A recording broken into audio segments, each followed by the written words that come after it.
Disney cruises are supposed to be the happiest places on earth, even in the middle of the ocean. But for 27-year-old Italian pastry chef Jessica Del Sattore, the Disney fantasy became a floating crime scene. In September 2023, Jessica was found dead in her cabin while the ship was near Puerto Rico. The official story from authorities: suicide by hanging after a romantic disappointment. They wanted the case closed fast, but her family refused to accept it, taking the case to an Italian investigative show which broadcasted her final moments caught on the ship's security cameras. The deeper investigators looked, the more the suicide narrative fell apart. Toxicology reports revealed massive doses of fentanyl in Jessica's system, and amounts so high it would have caused deep sedation and severe motor impairment. Medical experts pointed out that it would be physically impossible for someone to hang themselves in that condition. Then came the surveillance issues. The footage handed over to the family was suspiciously incomplete, missing the crucial camera angle right outside her door. Even worse, other partial clips reportedly showed a man removing a bag of items from her room before police even arrived. In a final, horrifying twist, when Jessica's embalmed body was repatriated to Italy, key neck organs were missing, preventing any independent verification of the hanging. What happens in international waters often stays there, but Jessica's family continues to fight the system, demanding to know who actually walked into that cabin.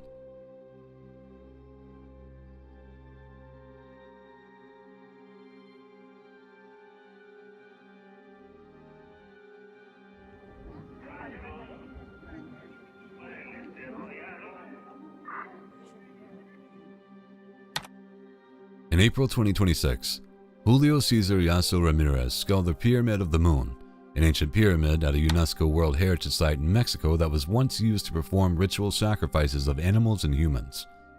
At around 11:20 a.m., Ramirez got in an argument with several people. Moments later, he opened fire.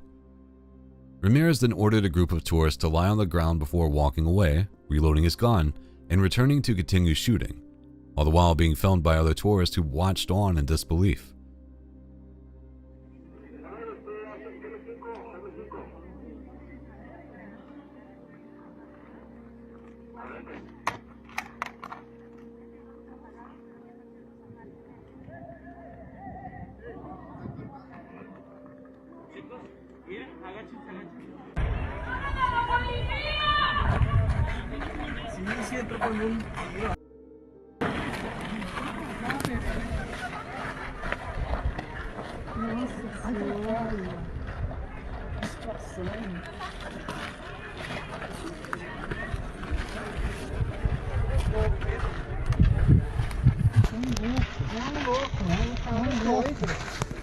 Tá louco esse cuate. Vamos ver se a gente... Ahora no se sabe si son balas de salva, nada más para... Sí, pero no es plomo, porque así no suena el cohete. No.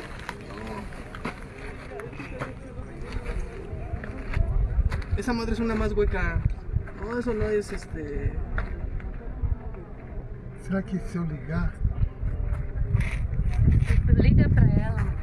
Pero háblenle a sus amigos, pásame tu número y les mando. After a tense standoff with security forces, at 11:45 a.m., Ramirez shot himself. A .38 special revolver, a tactical knife, and more than 50 rounds of ammunition were recovered from the scene. Tragically, a 32-year-old Canadian woman had been killed by Ramirez, and 7 more people were treated for gunshot wounds. 6 more tourists also sustained injuries from falling while trying desperately to escape. It's still unknown why Ramirez chose to carry out his murderous plan, and after watching these videos, it's hard to understand why many people act the way they do. The world is one scary place.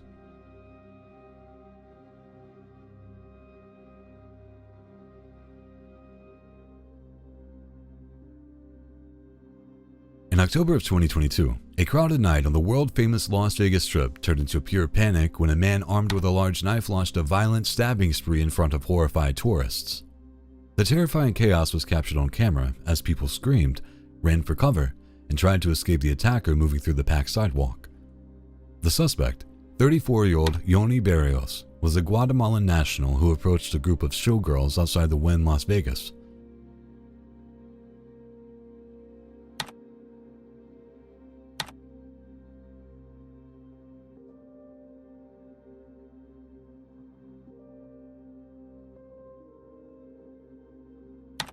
According to reports, Barrios claimed he was a chef and asked to take photos with the performers while showing off a foot-long kitchen knife. At first, the interaction seemed bizarre, but not immediately dangerous. But the atmosphere suddenly changed. Investigators say Barrios became enraged after believing the women were mocking his appearance.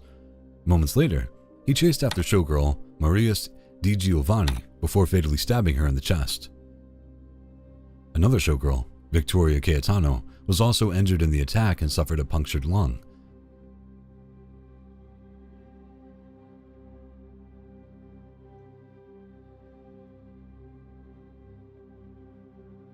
But Barrios wasn't finished. The Guatemalan then sprinted down the Las Vegas Strip, attacking random strangers as the panicked crowd scattered in every direction.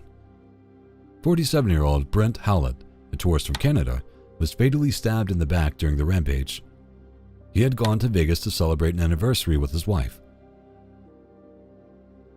As the attacks continued, officers rushed to stop Barrios before even more people were hurt.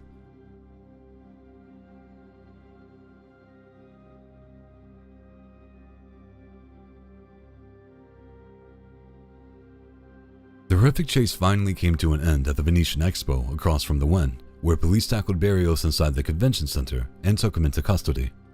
Investigators later said the attacks appeared completely random.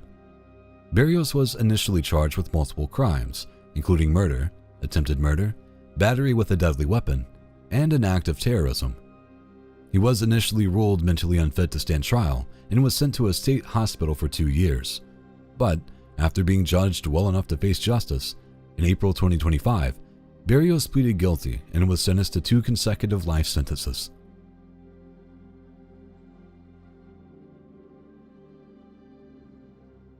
On a dark November evening in 2023, 19-year-old Sean Sessahai was walking with a friend in Wolverhampton, England.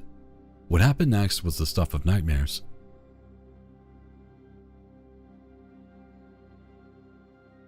Without warning, 2 12-year-old boys launched a brutal, unprovoked attack on Sean. They beat him, kicked him, and savagely hacked at him multiple times with a large machete. One of the blows fractured Sean's skull, and he received a fatal wound to his back, which pierced his heart. Sean collapsed and died at the scene, as the 12-year-old boys fled into the darkness. The machete was later found hidden under one of the boys' beds, along with blood-stained clothing worn on the night of the attack. In June 2024, both boys, who cannot be named for legal reasons, were found guilty of murder. They became 2 of the youngest killers convicted in modern British history. Shockingly, although they were sentenced to life imprisonment, the minimum term of imprisonment was set at just 8.5 years. This was later increased to 10 years by the Court of Appeal after it was ruled to be too lenient. It's chilling how 2 children so young could commit such a horrific act, and it raises a difficult question about how lenient or strict the law should be when it comes to youthful offenders.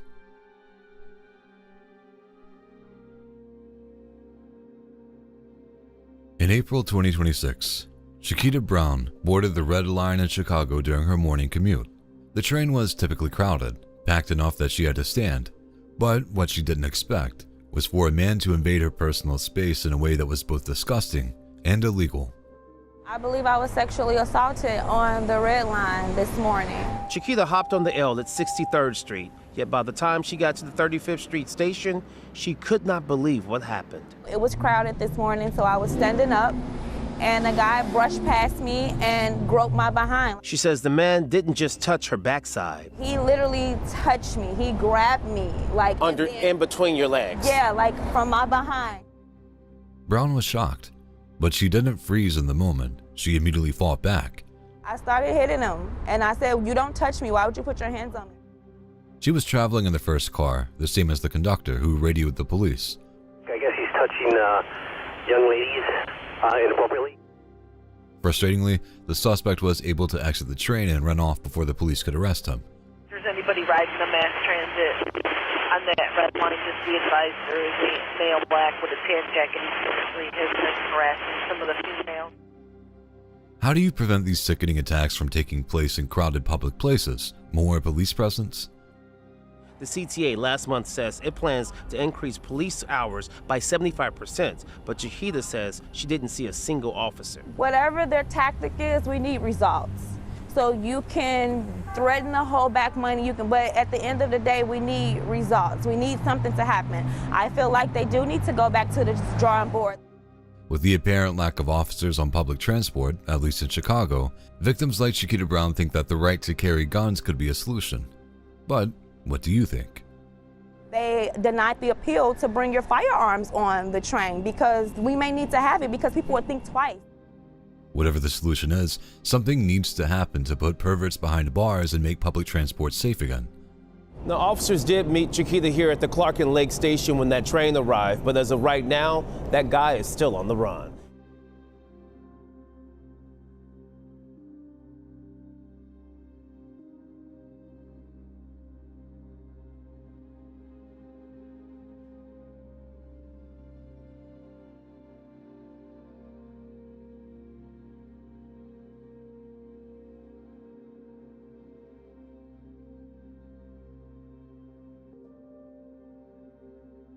Here we have a truly harrowing look at the bystander effect in its darkest form. This security footage captures the final moments of Cash App founder Bob Lee after he was fatally stabbed in San Francisco back in 2023. You can see Lee staggering down the sidewalk, desperately clutching his chest wounds.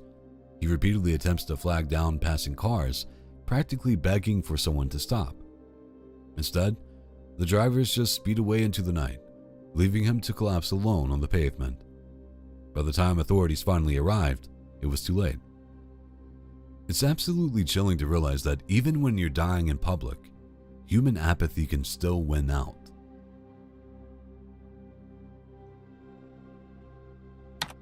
Meet Shantae O'Donnell.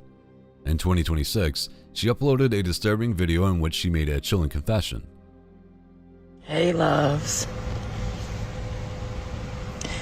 So it is, I jumped off the porch.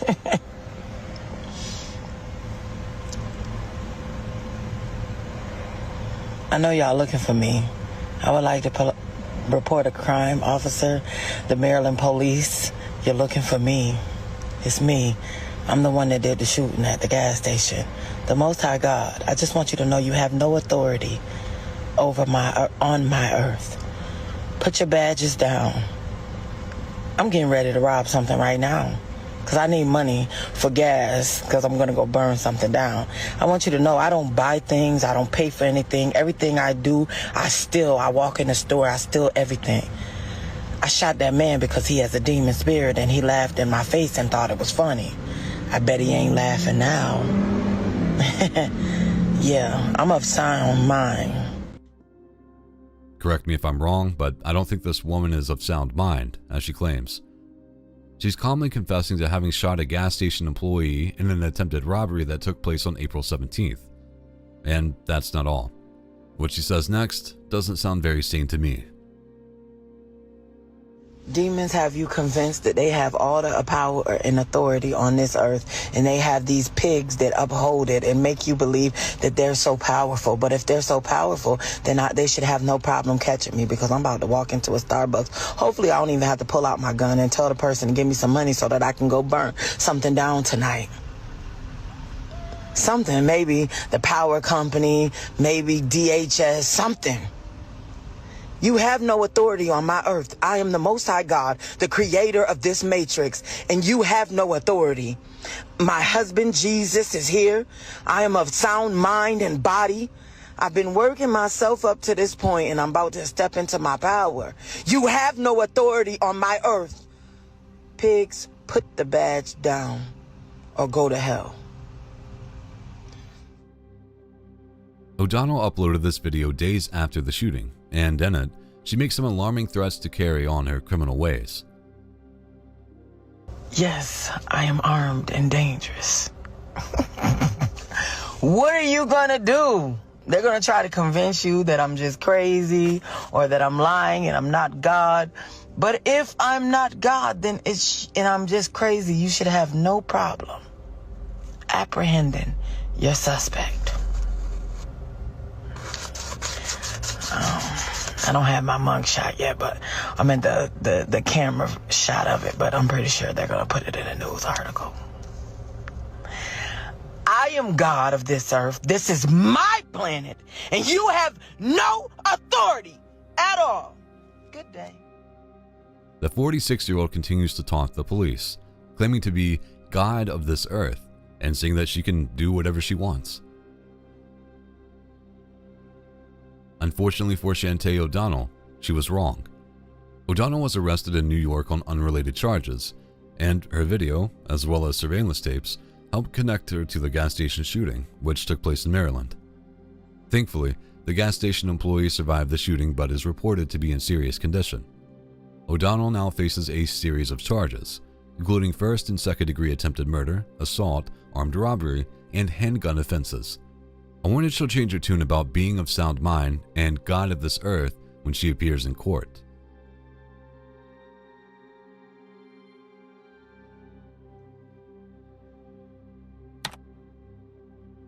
This deeply disturbed individual is Ernestus Yukas. In August 2024, he walked to a bus stop near his home in Dartford, England, and asked a stranger to call the police.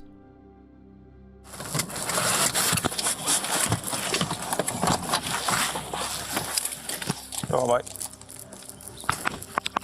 What's going on, lad?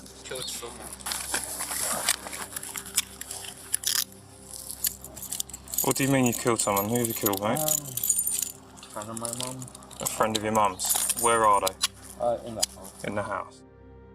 When an officer arrived, Juskus calmly explained that he had killed someone. He was quickly taken into custody while police investigated, soon confirming that he was indeed telling the truth. Alright, so since we've come away from scene, obviously the ambulance were working on the scene with the victim. Unfortunately, she's passed away, so she's been pronounced dead. You're further under arrest for murder. However, what the 20-year-old had done was far more horrifying than his calm attitude suggested. This was no accidental killing. The investigation revealed that he had stabbed his mother's friend multiple times with a kitchen knife while she was sleeping at their home. Not only that, but he then performed indecent acts with her lifeless body. In court, Juskus pled guilty, saying that he just wanted to lash out at someone. Medical experts also stated that his consumption of violent, graphic material online had an extreme impact on him. Juskus was sentenced to life in prison, with a minimum of 25 years to be served before he was considered for parole. In the words of the judge, there may never become a time where it is safe to release him. In 2026, at Lake Brantley High School in Florida, an anonymous tip put a stop to a sinister plan by two students that, if carried out, would have ended in bloodshed.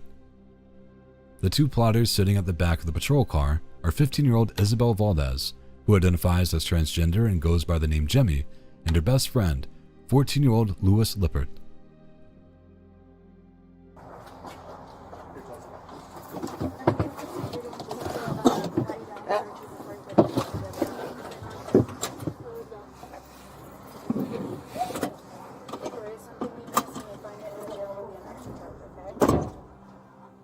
Lois.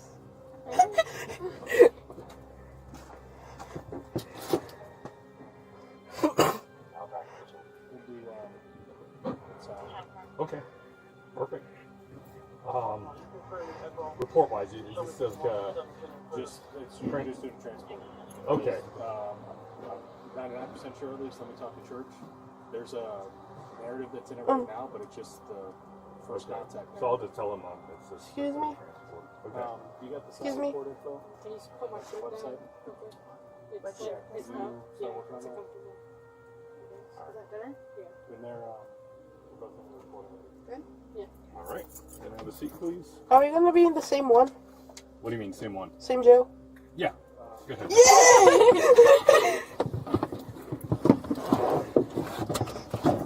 Alrighty. Wait, they went through his phone? No, they're going to go through his phone. Oh my god. Yeah. Hey, what are you doing here? I thought it was just... No, he's gonna be arrested too. What? Why? Yes, I told him he knew. He didn't report me. I told him already. He did a tip? There was a tip showing. Did you not see it? Someone tipped. He f***ing snitched. I don't get why I wouldn't tell the police though. He did a tip though. Huh? The police, he did a tip though. Cause it was an anonymous tip, but I was just assuming it was by the writing. Yeah. Just like it was. Yeah. Oh my God. But I knew I shouldn't have told him, cause he was like, "Oh, can you please tell me I can't sleep tonight?" F*** you, God. Yeah, I got shown the tip, and it was like, my friend, 15-year-old named he goes by Jimmy, is planning to kill some dude. Yeah, and it was like, I don't really remember their real name, but I think it was Isabel. Yeah, it was spelled wrong too. So. God, she's such a snitch. In a jaw-dropping moment, they are seen laughing, joking, and smiling as they are transported to jail. They talk about mugshots being a bonding experience, cheer about the prospect of going to the same jail together, and show no remorse. We're gonna become one of those lesbian couples now in jail? Yeah, and you could be the butch. Yes, hey, this is my bitch, stay away. Yeah. Were you trying to look good for your mugshot? Oh shit, am I gonna get a mugshot? Well, we're going to jail, what do you think? Oh yeah, that's crazy. Dude, I was gonna do my makeup this morning for the mugshot, but I couldn't find anything. I'm glad I don't actually look too bad today. I look horrible. It's over. And don't worry, you don't need to, don't worry, you're the butch, it doesn't matter if you look bad. Hey, at least they were gonna see me some way or another in the mugshot. Dude, we were supposed to spread our story around the TCC though. Hey, these are two stupid retards from Florida that couldn't. No, do not have to put me in it. This was out. It did not work. You help me get materials. No. You were gonna see the photos. So over for you, little boy. Oh, dude, I was thinking like all I had time to think after just like I was like I don't know how they're gonna like imagine telling some girl is trying to kill you like he's probably gonna be like he's gotta be told like they can't just. They're gonna. I wrote him a note and I was like, yeah, I'm not guilty for my actions, but no, I was like, I don't feel guilty for my actions, but I feel guilty on how you were gonna feel because honestly I don't care. But like I should at least try. But I did write a note to my parents. Did they you write one? You should have asked. They said I'm gonna be able to contact my parents when we get there. Me too. I haven't talked to my parents yet. I don't even know if my parents know what's going on. They don't. They haven't called mine either. Well, at least that's. My mom's gonna be yelling at me through the phone. What are you doing? Why are you trying to kill this kid? I think my mom's gonna be okay. Look, she's probably fuck with it. Like when they're asking me like, do you really want to lie? Would your parents really want you lying for Jamie? Like, yeah, they would. It's like, yeah. But why are they going to jail in the first place? Prosecutors say the pair had developed a disturbing, detailed plan targeting a fellow student because he resembled the Sandy Hook shooter, someone Jimmy had reportedly become obsessed with. The alleged plot was shocking. Lure the boy into a bathroom, slit his throat, drink his blood as part of a blood bond ritual, and leave flowers, candy, and cigarettes on his body in hopes of resurrecting the Sandy Hook killer, Adam Lanza. They would soon learn that actions, even ones not carried out, have consequences. Not a school shooting, at least. We'd be in prison for life. Yeah. I wonder how long we're gonna get. I'm probably not gonna get that much time. I touched the knife for a few seconds, Dude, I should have got my diagnoses before this. I've been talking about that, being like, yeah, I should go to like a psychiatrist or something, and like actually get diagnosis. I should have done that. I should have got it before this shit all happened, and then I would have like some sort of thing to clean up. Dude, I've got like a mood disorder, but like really like shit like that. Dude, I thought I was gonna get sent to the fucking psych ward. That's why I was so excited about everything. I think I would be so jolly if I was going to jail. Yeah, I was kind of assuming they were wording it like you were gonna go to psych ward. I know. Yeah, I think in my dreams he told me that he wanted me to kill him. So I think it's only fair, you know? Yeah. Oh my god, I almost laughed and I almost peed myself. Dude, we're probably gonna be... Well, no, but... Honestly, we're probably gonna get like a minimum of, what, 4 years or so? I'm not getting 4 years! Yes, you are! You helped! Dude, that was like... I'm not getting that. I'm not doing that. Hey, by the time we're gonna be out, we could go to community college together. Yeah. Both Valdez and Lippert were charged as adults with attempted first-degree premeditated murder, attempted felony murder, possession of a weapon on school property, and other counts. After reviewing the evidence, including the patrol car footage, as well as some disturbing notes and drawings, a judge denied them bond, citing the ongoing danger they pose to the community. You never know what's going on inside a young person's fragile mind.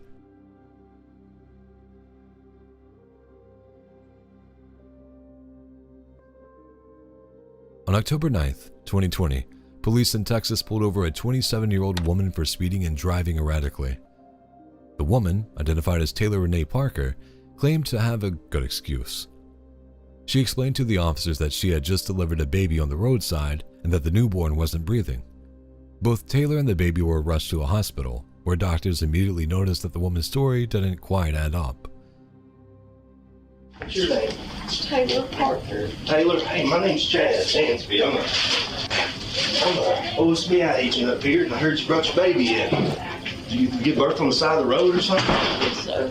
Oh, okay. Yeah. Where was that here? In McCurtain County? No, it was in DeKalb. DeKalb, down in Texas? Yes, sir. Oh, okay. So what happened this morning? Did you just go into labor on the side of the road? No, I was supposed to ride with my fiance, and we own a hog buying facility, and we were gonna come through here, but I was having contractions and stuff and wasn't feeling good, so I stayed at home and told him we would just meet here after he dropped the hogs at 7, and he got tied up. I mean, he's on his way.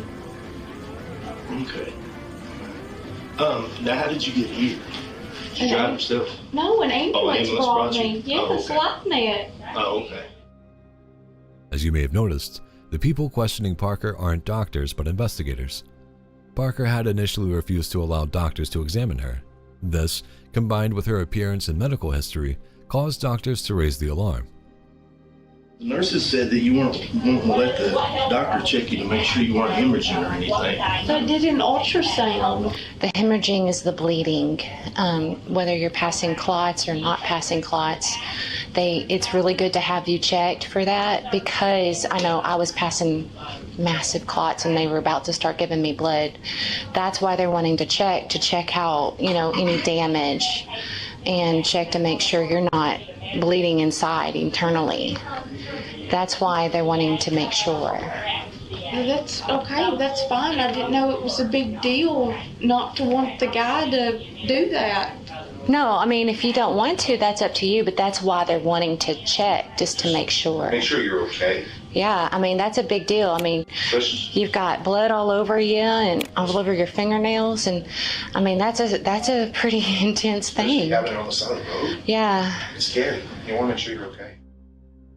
The investigators continued to treat Parker with kid gloves, showing concern and asking about the baby. However, they're about to drop a bombshell. Something wrong for them bringing me over here? What did you have? Did you have a boy or a girl? A girl. A girl. Okay. Did you have a name? Clancy Gale. Clancy Gale. That's a nice name. It is a nice name. Do you have any other children? I have 2. Do you? How old? Emerson's 10 and Trey's 6. Taylor, here's the deal. I'm just going to be up front with you. I've been talking to the DA down in Bowie County, and they've been working on a case down there. And we know that you had a hysterectomy some time back, and that you've claimed to be pregnant for a while, but that you really weren't. As it turns out, Taylor Renee Parker has a history of faking pregnancies. She allegedly wore a pillow under her clothes to make herself seem pregnant, faked ultrasounds, posted about it on social media, and even had a fake gender reveal party. Not only that, but she had a hysterectomy, meaning she could not have given birth to a baby on the side of the road. This begs several questions. Whose baby is it? How did she get the baby? And what case is the investigator referring to in Bowie County? The answers to those questions are more shocking than anyone could have imagined. So we're trying to figure out where this baby came from. But you didn't give birth this morning. What do you mean? That's what I just said. You didn't give birth this morning. And we want to know where this baby came from. So what happened? I just told y'all what happened. Okay. What's the doctor going to find when he comes in and checks you? Is he going to find you just gave birth? They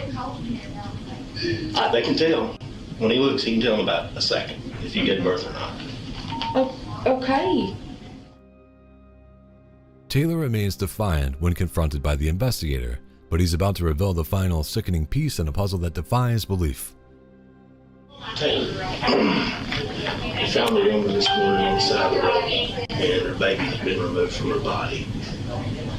And then you show up with a baby. And the information is you've had a hysterectomy. There's no way you could have been pregnant. Even though you've been telling people for a while you've been pregnant. There's no way you could have been pregnant. And I didn't hurt anybody on the side of the road. well, I'm not saying you did. I'm just saying that there's a woman that had her baby removed from her body. Her body's found on the side of the road. I didn't say you did. I just want to know what happened, where this baby came from. Who was the lady? Do you know who she is? I don't know what lady you're talking about. Okay. The other woman the investigators are talking about is Reagan Simmons Hancock. The 21-year-old was 7.5 months pregnant when she was viciously attacked and killed on the side of the road. She had been stabbed over 100 times and hit in the head with a hammer before a scalpel was used to remove her unborn baby. All of this had happened in front of Reagan's 3-year-old daughter, who was mercifully left unharmed. Sadly, the baby was pronounced dead at the hospital. But was Taylor Renee Parker really responsible for the brutal killing and kidnapping? When eventually examined by a doctor, it seems so. So, it surely doesn't look like a baby came out of there. With confirmation that the baby could not have been hers, Taylor Renee Parker was arrested and charged with first-degree murder and kidnapping. In November 2022, Parker was found guilty. During the trial, it was revealed that she had befriended Reagan Simmons Hancock and had been hired by the victim to take photos at her wedding. It was a calculated, brutal murder.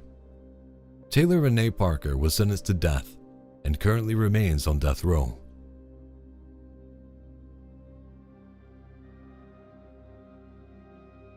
Moving further down the list, if there is a definitive example of the bystander effect completely eroding basic human decency, it's this infamous footage from Hell's Kitchen, New York.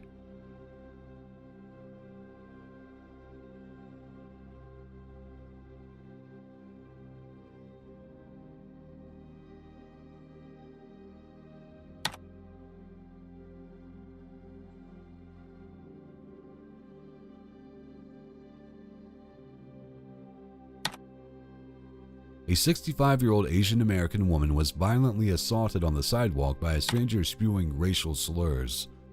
The attacker kicked her to the ground and repeatedly stomped on her head. But almost as horrifying as the unprovoked assault itself is the reaction of the people inside the adjacent luxury condo lobby. At least 3 bystanders, including a security guard, passively watched the brutal beating unfold just feet away through the glass doors. Instead of rushing out to help the severely injured woman, the guard simply closes the door on her as she lies bleeding on the pavement.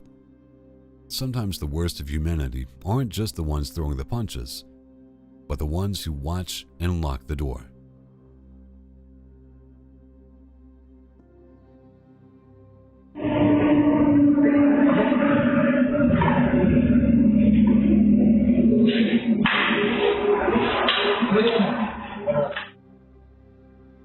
In India, 3 men were having a snuggle and snooze when they were set upon by an armed gang that had a score to settle with one of them. They were clearly targeting the man in the middle, who was even pointed out by the guy holding what appears to be a machete in the bottom right. That doesn't stop the other sleeping men from catching strays, though. It's a lot scarier to wake up in a nightmare than to wake up from one. We don't know for sure, but I don't think things ended well for the guy in the middle, and I bet they'll all be sleeping with one eye open from now on.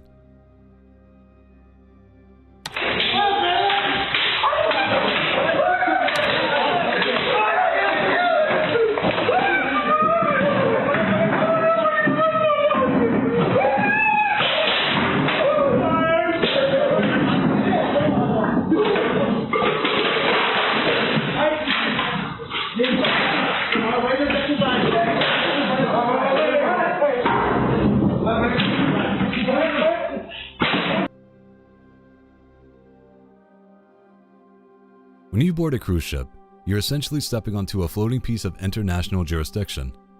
If something goes wrong in the middle of the ocean, the investigation is almost guaranteed to be a bureaucratic nightmare. In July 2005, 26-year-old George Smith was on his honeymoon aboard the Brilliance of the Seas. One morning, he vanished. The cruise line initially suggested he had gotten heavily intoxicated and accidentally fallen overboard, but the massive bloodstain found on the metal canopy directly below his cabin balcony told a much darker story. George was last seen alive in the early hours of the morning, hanging out with a group of younger men.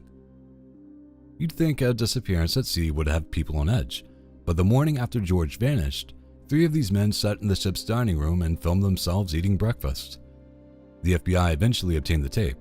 On it, the men are casually laughing and mocking the missing honeymooner.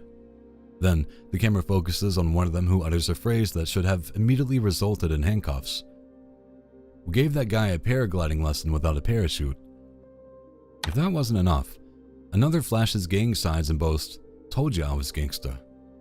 Despite the blood evidence, noise complaints of violent struggle from neighboring cabins, and a literal videotape statement making light of a man being thrown off a balcony, no one was ever charged.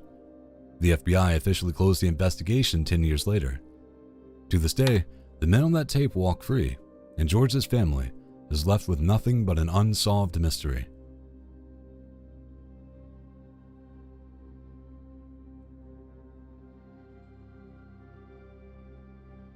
On a Minnesota highway, a state trooper notices a car with a smashed rear window missing a tire.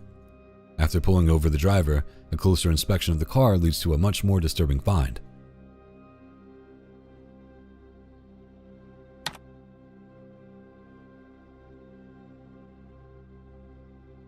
There is no tire there. All right. There's what? There's blood all over the car. Behind the wheel is 28-year-old Ulissa Thaler, who appears nervous as officers continue to examine the vehicle more closely. I have a broken windshield and I'm missing a tire because some kids were shooting at my car. I had some. What looks like blood in there? It's not blood, it's deer meat. I had a big bag and there's a farm around here that does deer meat and hamburgers. So. Shotgun shells all over this. Yeah. Then comes a devastating discovery. Holy we got a body. All right, let's cover it. In the truck, officers find the body of Julius's 6-year-old son, Eli Hart. Authorities later revealed the child had been shot up to 9 times with a shotgun. What made the case even more heartbreaking was that Eli had reportedly just been placed back into his mother's custody shortly before his death, despite an ongoing custody dispute and previous concerns raised during family court proceedings. The tragedy quickly sparked outrage across Minnesota as questions grew about whether warning signs had been missed. No one should ever have to feel this kind of pain or experience this kind of trauma. But we have been sentenced to a lifetime of this pain, confusion, grief, sorrow, and trauma. A lifetime without Eli. There are no more triple hugs, no more I love you, no more memories to be made, just emptiness. During the trial, prosecutors argued the killing was deliberate and calculated, presenting evidence from the vehicle, surveillance footage, and forensic analysis. The case drew intense media attention as emotional testimony revealed the final days of Eli's life and the ongoing custody battle surrounding him. In 2023, a jury found Yulissa Thaler guilty of first-degree murder. She was later sentenced to life in prison without the possibility of parole.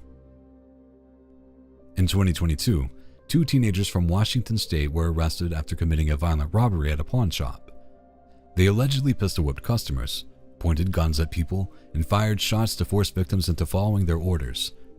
They were arrested, but the story and their violence didn't end there. Instead of sitting in detention, the 15 and 16-year-olds were sent home with electric ankle monitors.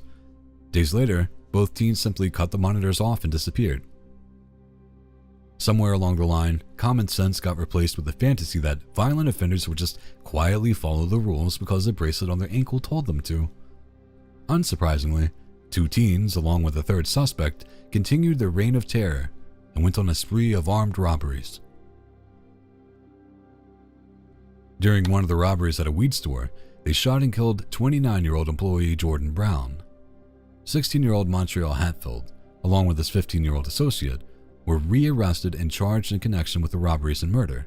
Juvenile defendants are not typically named, but under state law, 16 and 17-year-olds can be automatically charged as adults for serious crimes, and these teens' crimes were very serious. Hopefully, they won't be let out again anytime soon.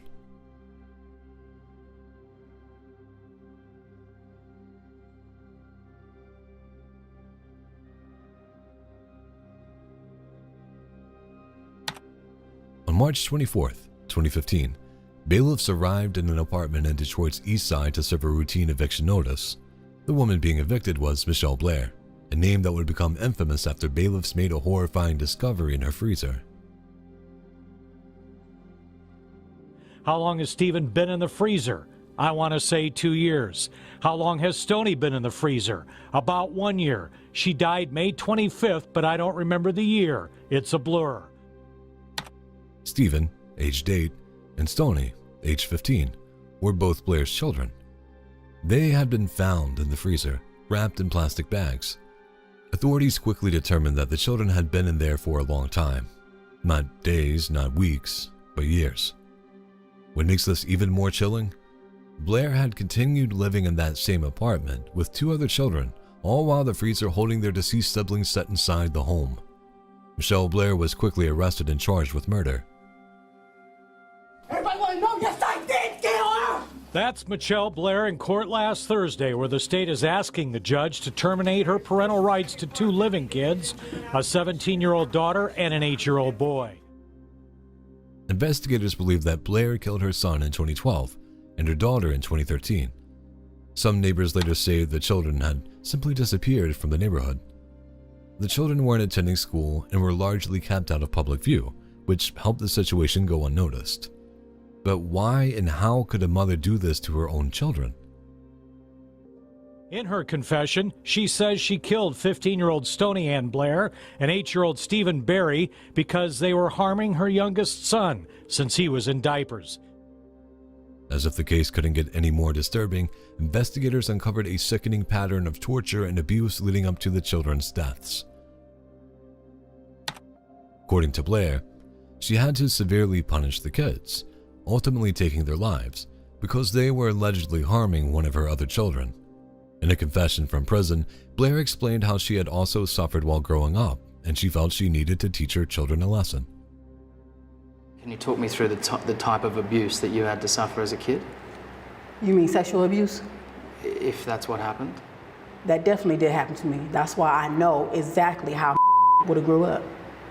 I told my mother what happened to me, and the only thing she said was, "It's over with, so what the you want me to do about it?"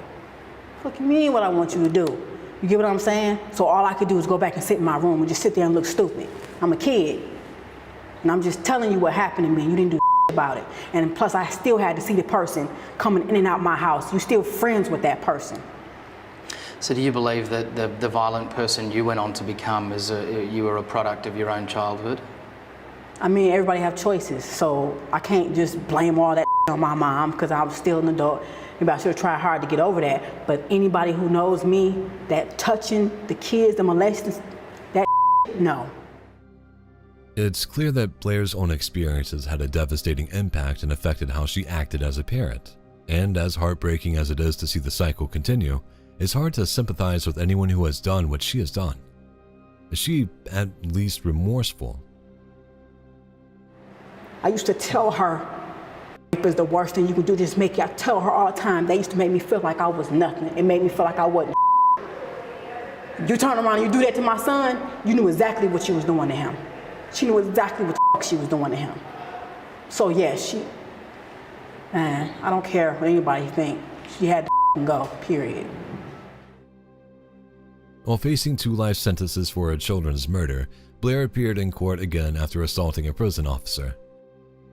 Detroit mom locked up for brutally killing her 2 children and then keeping their bodies in a freezer for years is back in court, this time facing assault charges for a crime she admitted to committing behind bars. Coco McAvoy shows us the latest drama surrounding Michelle Blair.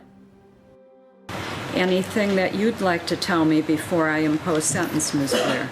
Just the same thing I've been saying. If the officers wouldn't provoke me, it wouldn't happen. Although she is honest about her actions, it seems remorse is not something this woman is capable of. Today, Blair received an even longer sentence for her assault charges, but not before having an outburst in court. And it's not her first time showing her rage before a judge. You meant to kill her? I definitely meant to kill her. Okay. It wasn't an accident? No, not at all. Okay. If I had a chance to do it again, I would. Blair did calm down before the judge handed over her new sentence. To no one's surprise, Blair is currently serving life behind bars without the possibility of parole. In 2010, a 31-year-old homeless man named Hugo Tail Yax heard a woman being attacked on the streets of Queens, New York. Refusing to just walk by, he stepped in to save her, but was brutally stabbed by the mugger in the process.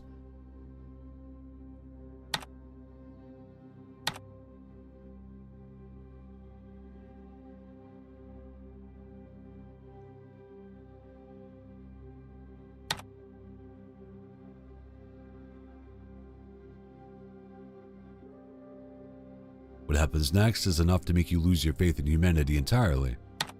Surveillance footage captured Hugo collapsing on the sidewalk. As he lay there bleeding to death for over an hour, 25 people walked right past him. The bystander effect was in full force. Everyone likely assumed someone else had already called for help. One person even stopped to take a photo with their phone, while another shook him and simply walked away. It's an incredibly dark irony.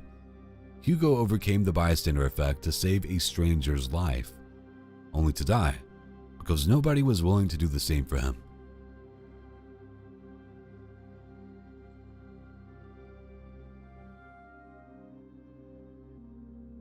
It's hard to be on alert at all times and not get caught off guard by a determined madman. On April 25th, 2026, multiple officials from the Trump administration were allegedly targeted by a 31-year-old gunman, Cole Thomas Allen.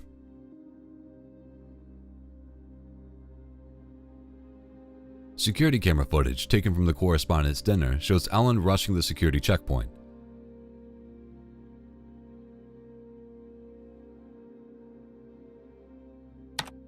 He manages to fire off a single shot with a 12-gauge shotgun, injuring a Secret Service officer who was struck in his bullet-resistant vest.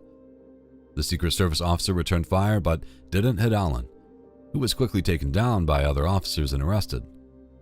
In his manifesto, Allen referred to himself as the friendly federal assassin and stated that he had planned to target several administration officials. Trump was not named specifically, but Allen has since been charged with attempting to assassinate a United States president, as well as 2 firearms offenses. If convicted, he faces life in prison.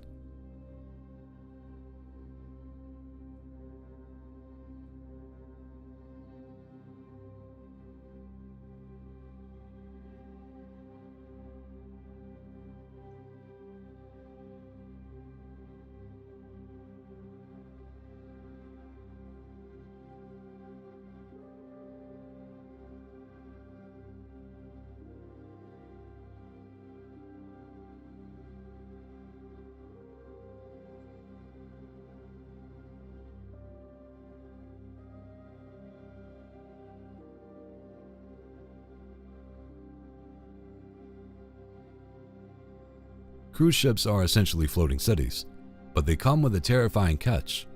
once you're in international waters, you're at the mercy of the void. In March 1998, 23-year-old Amy Lynn Bradley vanished from Royal Caribbean's Rhapsody of the Seas, and it remains one of the most baffling maritime mysteries ever recorded. After a night of drinking and dancing with the ship's band, Amy returned to her cabin around 3:40 a.m. At 5:30 a.m., her father woke up and saw her sleeping on the suite's private balcony. By 6 a.m., she was gone. The immediate assumption when someone vanishes at sea is that they fell overboard. But Amy's family never bought it. The balcony railings were chest high, making an accidental slip highly improbable for a healthy, athletic young woman. Even more unsettling, her shoes were left behind, but her cigarettes and lighter were gone. Despite an extensive search of the ship by the Coast Guard and the FBI, no trace of Amy was ever found. What followed were decades of uncorroborated but terrifying sightings across the Caribbean, including claims from a Navy sailor who said he spoke to her in a brothel, sparking theories of abduction and human trafficking. She was legally declared dead in 2010, but her family is still searching. The ocean just doesn't swallow people without a sound. Sometimes, the real danger is already on board.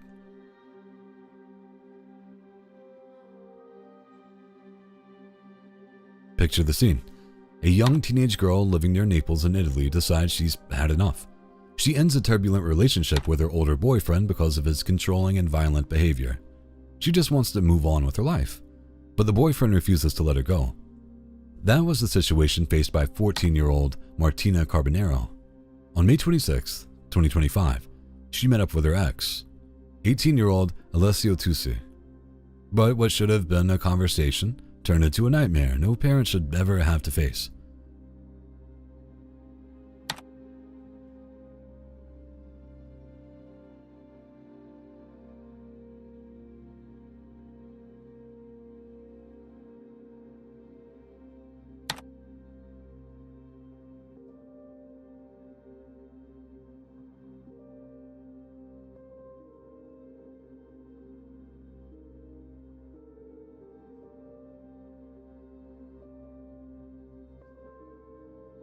Tucci couldn't accept the breakup. In an abandoned building, he beat Martina to death, striking her repeatedly in the head with rocks and stones. He then hid her body under the rubble, a mattress, and other debris, as if trying to make her disappear. But the horror didn't stop there. While Martina's desperate family and community launched a frantic search for the missing girl, Alessio Tucci joined them. He rode in the car with Martina's own father, pretending to help look for her, offering fake comfort while knowing exactly where her body lay. Her father later said in heartbreak, "I had my daughter's killer in the car, and I didn't know." The mask finally slipped. Carabinieri investigators grew suspicious, confronted Tucci with contradictions, fingerprints left at the scene, and evidence of his injured hands. Late at night during interrogation, he broke down and confessed, tearfully admitting to the killing. Tucci was arrested and charged with aggravated murder and concealment of a body. Martina's family were left to mourn a bright, loving girl whose life was stolen far too soon. It's the devastating true story of a young girl who tried to walk away. Her final moments caught on camera, with the ex who made sure she never could. In 2022, 19-year-old Jasmine Chester had not been heard from for over a week.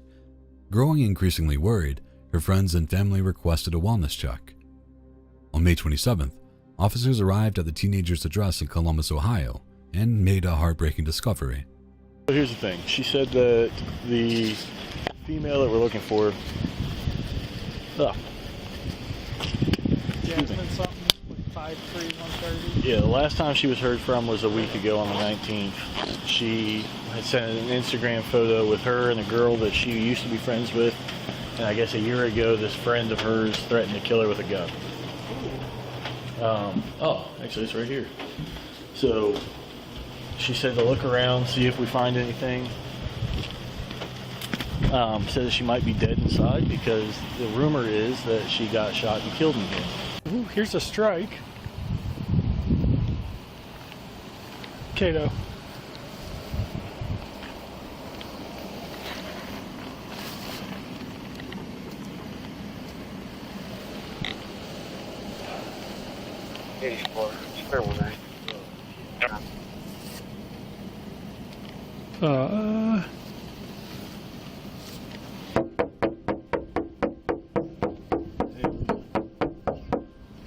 we have a bullet hole in the bathroom window. And There's a person in the bed that's not responding. Person laying in the bed that's not responding. 104. 104. Is there somebody who can respond to this location with a breach kit? Copy, anyone with a breach kit, 3680 Bridge Road. All right. All right, thank you. 628. Report 4 Victor. You guys hear it? What? You have what? Sounds good. No, 84, you copy that, 6 that 46. I mean, it's not exigent, right? No. I mean,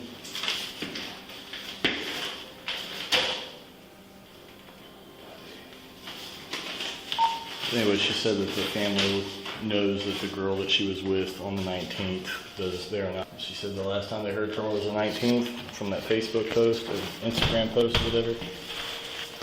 And,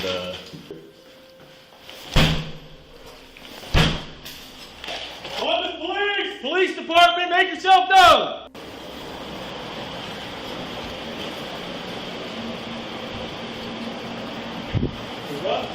You got the kitchen under the wall. all right. Clear? All right. Go ahead. I got your left. Yeah, she's 1018. Okay. Jasmine was found face down in the bathroom with a single gunshot wound to the face. She was pronounced dead at the scene. Blue! Blue! Yeah. Yeah. Yeah. She is 100% 1018. 912 apartment's clear. She was born in 02. 28. Yeah. So no. Mostly. There doesn't appear to be a scene, but there's 3 strikes and like the 2 in the bathroom window and 1 in the bathroom wall, but I don't see anything else. She's 1018. We're still waiting on fire to pronounce, but she's laying in bed face up, and it looks like she was shot through the head. Oh yeah, I mean she's been here for a while. She's already got her veins showing through her head and everything like that. Oh, sir, this is Officer Cato. We have a homicide out here in Wedgwood out of a missing case.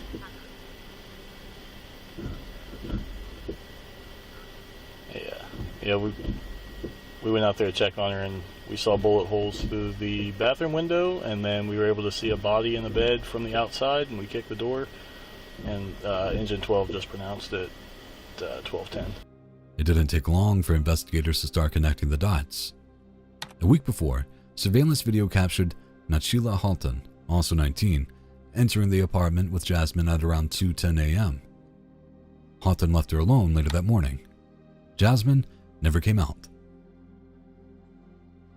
The 2 young women had once been close friends, and when officers tracked down Halton in Cleveland, she denied being in Columbus at the time of Jasmine's death.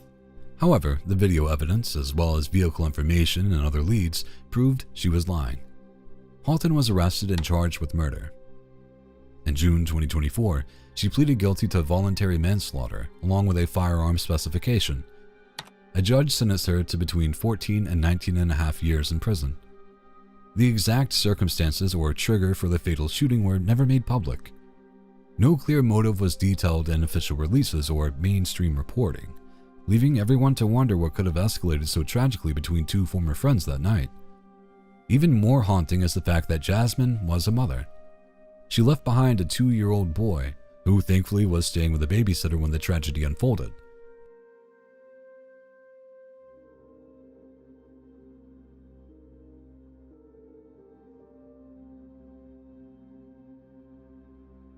It's an ordinary office morning in Moscow, Russia.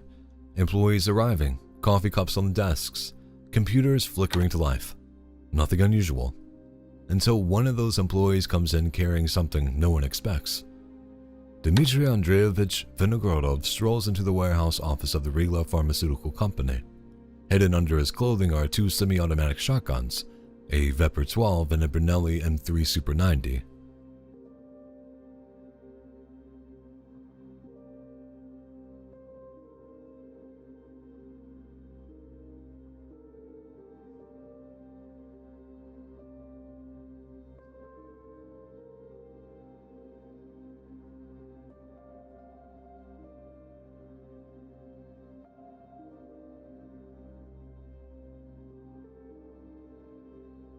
At around 10 a.m., he begins shooting inside the office. Employees who had been sitting at their desks just moments earlier were suddenly caught in a situation they couldn't escape. By the time the chaos is brought to an end, 6 people have been killed, and another person is seriously wounded. What makes this case even more unsettling is what happened before that morning. Just hours earlier, Vinogradov had posted a long manifesto-like message online. In it, he expressed deep resentment and anger towards people around him, especially co-workers and women. Vinogradov didn't flee far. He was detained at the scene by authorities shortly after the shooting. The case drew widespread attention across Russia. In 2013, Vinogradov was convicted and sentenced to life imprisonment. The court recognized the calculated nature of the attack, bringing weapons into the office and targeting people he worked with.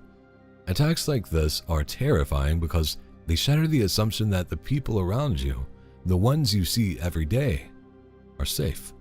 It's a reminder that one disturbed individual can ruin or even end your life at a moment's notice. Following that horrific Market Street tragedy, this next clip perfectly captures the chilling reality of the bystander effect. Released by Denver 7, this surveillance footage from an RTD bus in Aurora, Colorado, will leave you absolutely speechless.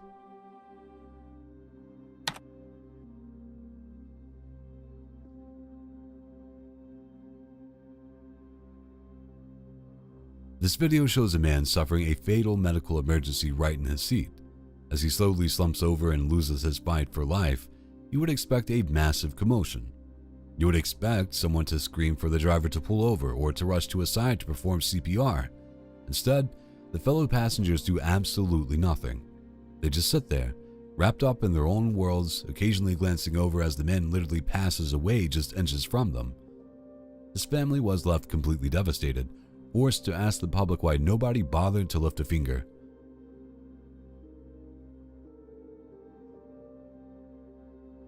Just as that man passed away, ignored by his fellow passengers, Yan nasa push. Okay. Take. Where's your money? Take your money. Take it. Whatever you take. Nobody. Take my money. No, my brother, no money. Here. Give your money. Here, take whatever. Take. Which money? Nobody. No, I give everything. What's pin for phone? I give everything. What's the pin for phone? No, my brother. What's the pin for the phone? 6413. And what is in the boot?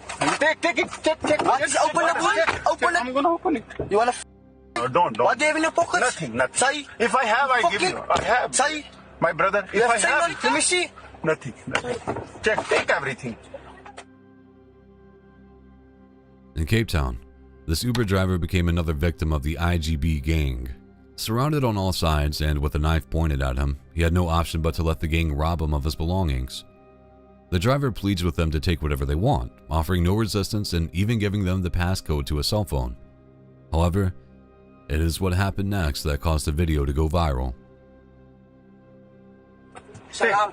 You Muslim? Yeah. So you Muslim? Salam. No stress, my guy, man.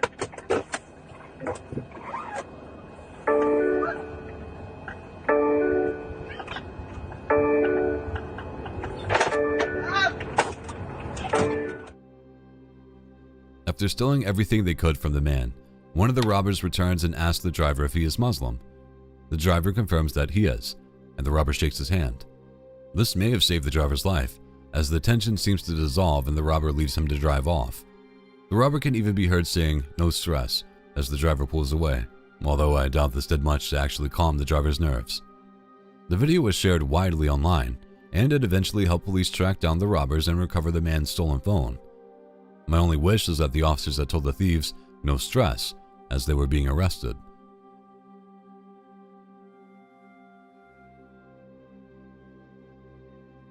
There is a chilling reality about cruise ships that the brochures leave out. They are essentially floating, isolated cities governed by whatever flag they happen to fly under.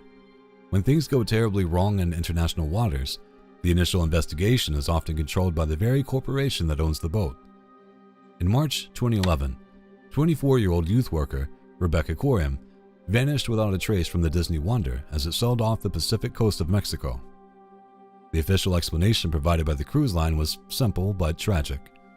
They claim she was swept overboard by a sudden freak wave from deck 5, but the physical evidence tells a deeply disturbing, completely different story.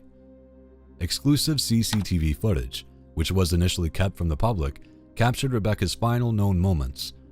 The timestamp puts her down on deck 1, not deck 5, in the early hours of the morning.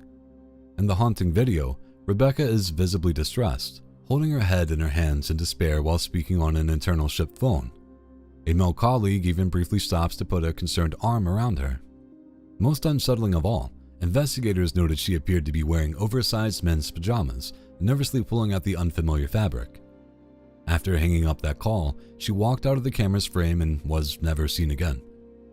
When Rebecca's heartbroken parents demanded answers, the inconsistencies only multiplied. The cruise line handed them a pair of flip-flops supposedly found near the edge where she fell. The problem? They were a size and a half too small and had someone else's cabin number written on them. Private investigators and her family strongly suspect she was the victim of a violent assault, but the Bahamian police quickly concluded her disappearance was not suspicious. Nobody knows exactly what happened after the phone call, but it stands as a terrifying reminder. When a massive corporation controls the crime scene, the security cameras, and the narrative, the truth can easily disappear into the ocean.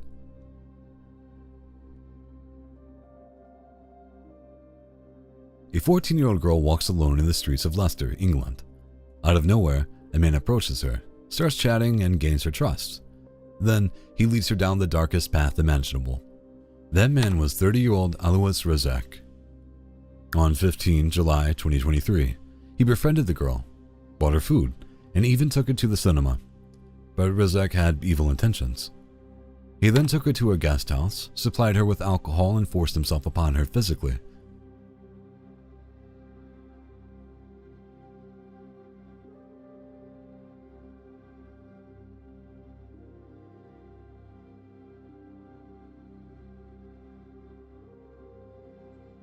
Police trawled through hours of CCTV footage just to find a clear image of the suspect's face. The footage showed Rezek withdrawing cash from an ATM before buying vodka from a nearby shop that same night. But here's where it gets intense. When officers were out actively hunting for him, one of the detectives on the case suddenly spotted Rezek walking down the street and entering her property. Moments later, he was arrested. Listen, we're going to be arresting you. I'm going to take you to the police station for questioning, okay? Yeah, we'll give you a quick search now. Okay, so the time right now is 20:03, so 3 minutes past 8. My name is DC Brooks. I want one mail under We're going to be arrest. arresting you on suspicion of Section 1 of the Sexual Offences Act, and that's rape. Rape? Yeah. So you do not have to say anything, but it may harm your defence if you do not mention, when questioned, something which you later rely on in court, and anything you do say may be given in evidence. Another detective told the media that, throughout her ordeal, the unnamed girl has shown incredible strength, adding that it took extreme courage for her to share the details of what occurred so that officers and staff could carry out thorough investigation. Rezek was found guilty and given an 11-year prison sentence, as well as community prevention order. All thanks to sharp detective work and the bravery of one incredibly strong young girl. Harvey Wilgoose was described by his family as a fun-loving, cheeky, and sociable boy. He attended the All Saints Catholic High School in Sheffield, England. But on February 3, 2025, his life would tragically be cut short.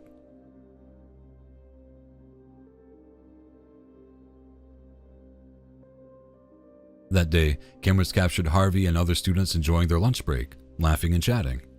But, in a matter of seconds, the atmosphere turned tense. An argument erupted between Harvey and Muhammad Umar Khan, another 15-year-old boy who used to be Harvey's friend.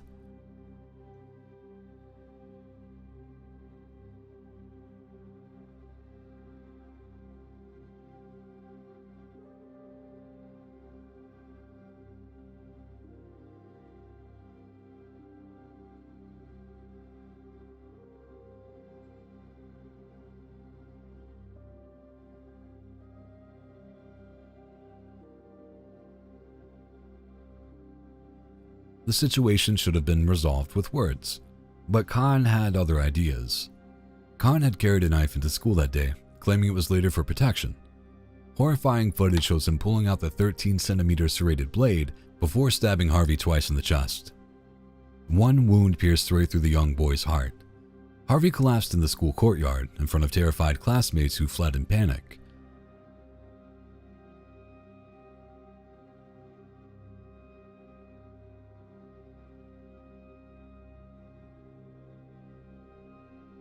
He died at the scene within minutes.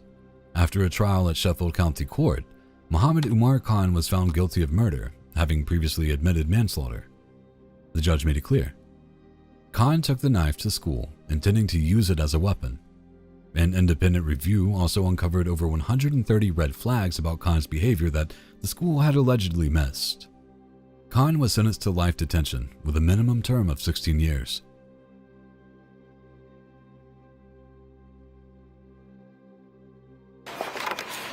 Very sadly, knife crime continues to be an awful blight on local communities, leaving people completely devastated by the senseless loss of young lives. We would like to express our huge sympathies for family and friends of Harvey Wilgoes, who was killed whilst attending a Sheffield school in a stabbing attack by the defendant. We hope that these guilty verdicts bring some comfort to Harvey's family, that justice has been served today. The Crown Prosecution Service and South Yorkshire Police were able to prove that the defendant did not lose self-control, but intended to deliberately attack 15-year-old Harvey. We remind young people that there can be horrendous and serious consequences of carrying knives. It has been proven that if you carry these weapons, you are more likely to use them or to become a victim of knife crime. You are putting yourself, other people and your future at risk. Please stop carrying knives and putting lives in danger. Thank you.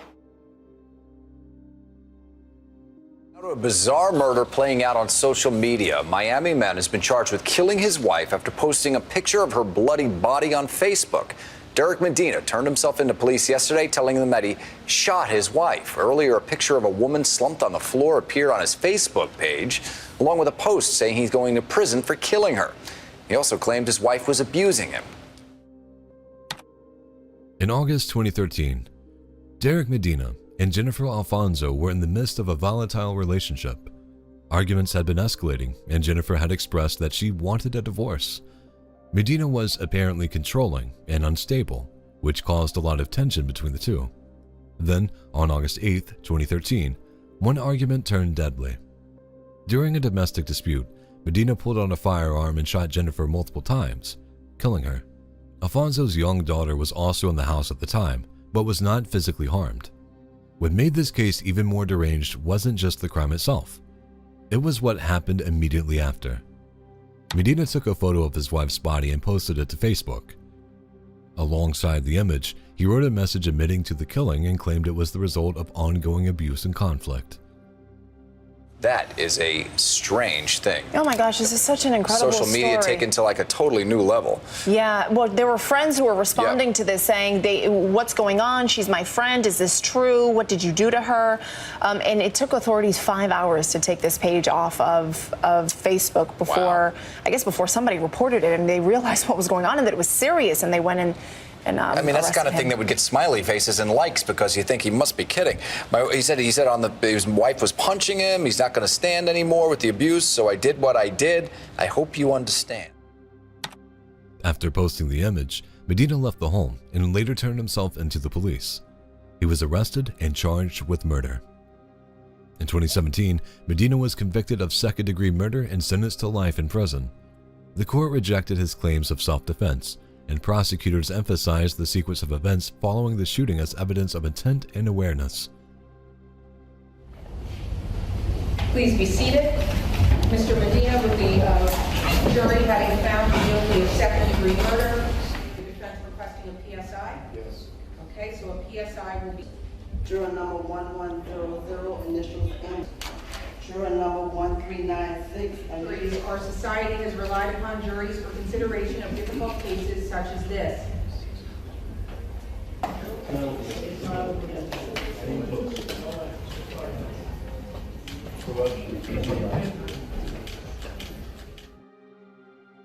This case stands out for a different reason than most, not because of how it happened, but because of how it was shared. A private act of violence turned into something public in seconds by the perpetrator himself. Cruises are marketed as floating paradises, but they aren't immune to unimaginable tragedy.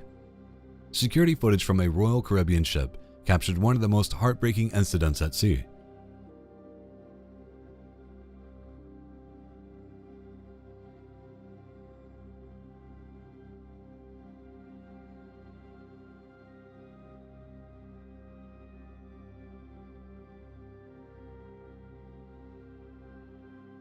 A grandfather was holding his 18-month-old granddaughter near an 11th-story window on the pool deck. Claiming he thought the glass was closed, he lifted her up, but the window was wide open. He lost his grip and the toddler fell to her death. While his defense blamed his colorblindness and the family sued the cruise line, the footage showed him leaning his own body out of that very window just moments before lifting the child. He ultimately pleaded guilty to negligent homicide, a single catastrophic lapse in judgment that cost absolutely everything.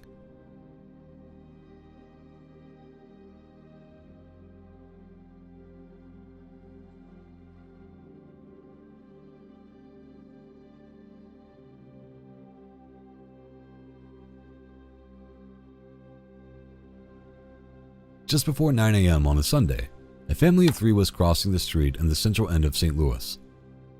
A mother carried her 11-month-old baby in her arms while the child's father walked beside them. Suddenly, a man in a gray hoodie lunges toward them and tries to rip the child straight from the mother's arms.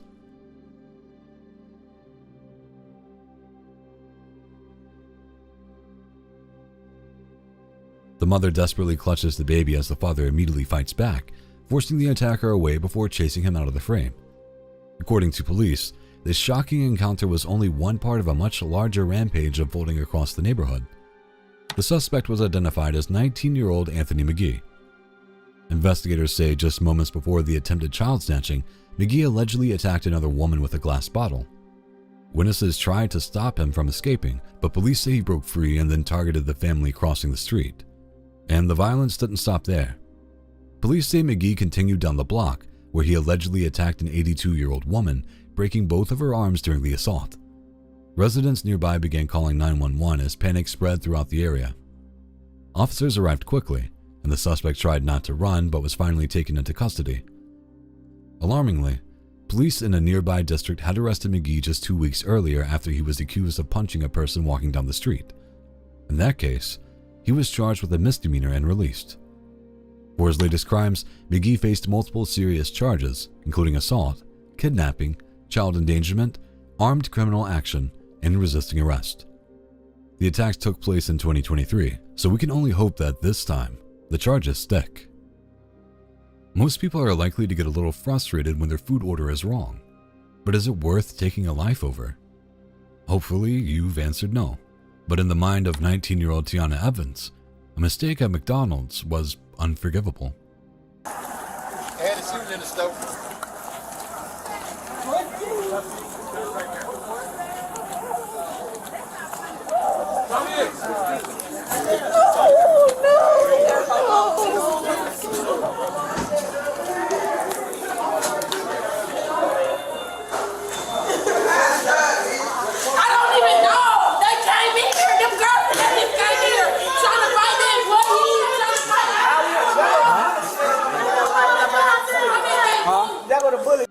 It was a regular afternoon in late December 2023 at a McDonald's in southwest Atlanta, until an incorrect order sparked a fatal confrontation. Shot this girl on some damn food. There's a lot of people here. Someone else has to be detained, at least. No, I saw everything. I saw everything when she shot the girl and everything. I told her. There's a shit show inside. The shooter's a guest. So against came in, I guess, yeah, they were in drive-through. Their order wasn't done right, so they came in aggressively trying to get the order right. Management said, hey, we'll take care of it. That wasn't sufficient for them. The waving of the gun started. I guess the guest was like, hey, you know, this person needs to leave because they're being too aggressive. Yeah. So now it's between the party that's mad because their food's not being done right with the worker, with the guest that got shot. And from there, I guess the girl was like, well, you know, something like, you know, don't talk to me like this. The girl was like, well, I ain't scared of you. And the girl went to mush the sister and the shooter mushed her. Yeah, she went to mushed her in the face, and when she did that, that's when the shooter came out with the gun and shot her in the chest. She should have taken her McDonald's staff and pulled them to the back. The manager should have been the only person talking to de-escalate this shit. I mean, she just let her staff argue and walk in there and start talking all this crap. And I mean, we just watched it unfold, and then he said, she got a pistol. Yeah. And then when I saw that punch, I said, oh, it's over. Yeah. Next thing you know, pow. Pow. How many punches until? It's just one, the girl in the pink. The girl in the pink, they got her too. Yeah, you went to jail. Oh, yeah, it's not self-defense. Yeah. I mean, damn. Because after that, the other girl had them pull her gun. The one in the black done pulled her gun and shot. Another child gonna go down for life. And the whole kid decided he's gonna be a good Samaritan. Yeah, because the girl had her children with her. Yeah. She had her kids with her. What'd you do? I just grabbed the girl who was coming out because they were trying to jump on me at the time. So the girl had her gun and the gun there and and so I grabbed her hand and make sure she couldn't shoot nobody else. Shoot your ass. Yeah, she would have shot me, but you know, hey, good job, man. Yeah. You know, people of action. Come through the drive-through, coming there with a gun. You said they were drive-through? Yeah, they were coming through the drive-through. They had already went through the drive-through. They were in arguing about what they didn't get in their bag. Yeah. And they were blaming that's the how it other young escalated. 19-year-old Tiana Evans became enraged over the error, and she directed her anger at 30-year-old McDonald's employee, Tamanika Woods. The heated argument quickly escalated into a physical fight. Surveillance footage shows Evans pulling a gun from her waistband, walking towards Woods, and firing a single shot that proved fatal. Watch. Where is she? There she is, right here. She comes. Oh, wow. She comes out of the damn... Oh, wow. She shoots. Yeah, man. You can't argue that. That's crazy. So if you watch the motion, and then she turns around and she starts punching while she's getting shot. But this girl, I can tell she had a gun well beforehand. Damn, dude. It's cold, man. Tamanika Woods was rushed to Grandie Memorial Hospital, but tragically didn't survive. Witnesses held Evans at the scene until police arrived. Bodycam footage from responding officers captured the heartbreaking aftermath. A mother of 4, gone in what should have been a completely avoidable moment. So, we're with the homicide unit. Unfortunately, today that girl, she deceased at the hospital, okay? That's the unfortunate part. I'm gonna honor the fact that you want to speak with your lawyer, but unfortunately, you're gonna be charged for that, okay? All right. Give me a second, I'll be back in here. I'll let you speak with your mom over the phone, okay? All right. Besides this case, do you want to talk to me about anything else? Do you have something else to ask me? Yeah, how long am I sitting here? It's going to be a minute. Okay. What's your charge? Did they give you any charge? Did they charge you again? The investigator came and said murder, aggravated assault, and possession of firearm during commission of a felony. And possession of firearm during a felony. Mm-hmm. I don't got a felony. Murder is a felony. Oh. No, you're not a felon. You're not a felon. No, murder is a felony, so you can't have it. Murder is the felony. What you gonna bring? Barney was there. Barney was there. But she's not a felon. No one said she's a felon. Did you get charged by a convicted felon? No. Oh, murder is in the process of committing a felony. So what are they saying? You're being charged with murder. Yeah, I know. Like how many? How long? How long was what? Do you get down there? How long did that murder for murder? You mean prison? Yeah. 25 to 30 years. Evans was arrested and charged with murder, aggravated assault, possession of a firearm during the commission of a felony, and theft by receiving stolen property. Bond was denied. She now faces life-changing consequences for a split-second decision over fast food, a decision that ended the life of another while having a devastating impact on many more. I should stress that not all kids are bad, and with the right guidance, most turn into respectable adults. But it only takes one bad apple to spoil the bunch.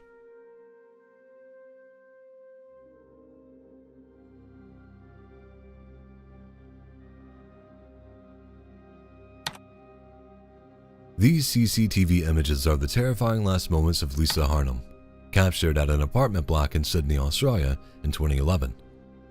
Also caught on camera is her killer, and at the same time, her fiancé, Simon Gittany. In a fit of rage after Lisa threatened to leave him, Gittany threw the 30-year-old to her death from a 15th floor balcony.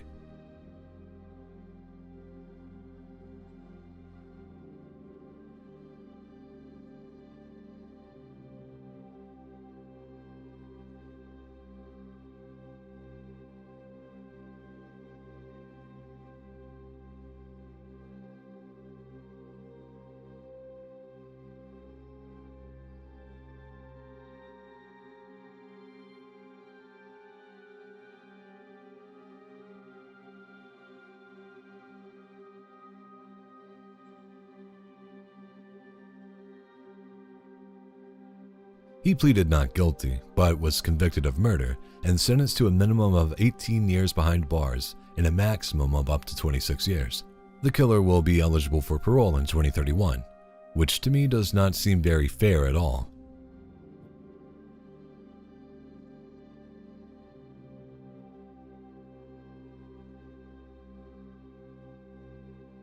If you thought people only ignored a dying man in a parking lot, wait until you see what happens at 27,000 feet. Our ninth stop takes us to K2, one of the deadliest mountains on Earth. Footage from 2023 shows a dying Pakistani porter lying on a narrow, snowy ledge known as the bottleneck. But instead of abandoning their climbs to launch a rescue, dozens of mountaineers literally step right over him to reach the summit. It's a chilling, high-altitude example of the bystander effect, proving that, for some, chasing personal glory is worth far more than a human life.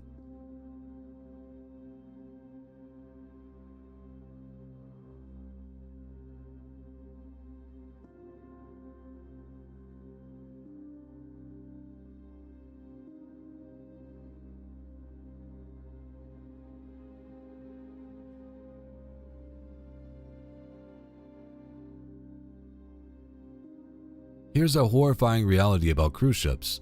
The ocean doesn't care about your all-inclusive drink package. Once you go over that railing, the sheer vastness of the water makes survival an absolute lottery. Aboard the 19-deck MSC Virtuosa, a woman in her 20s went overboard near the Channel Islands just after midnight. The ship's man-overboard alarms echoed throughout the night, spotlighting the pitch-black English Channel while passengers gathered on deck, completely helpless. The French Coast Guard scrambled a Navy helicopter and an RNLI lifeboat, managing to locate her and winch her out of the water about an hour later. But time in the ocean moves differently when you're fighting for your life. By the time they transported her to a rescue center in Normandy, she was pronounced dead. Cruise lines don't like to advertise it, but when it's you against the open sea in the dead of night, the house almost always wins.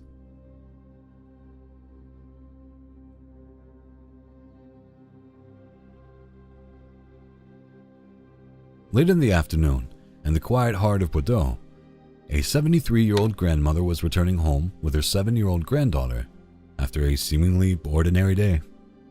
But just seconds after stepping through the front door, that ordinary day turned into a nightmare.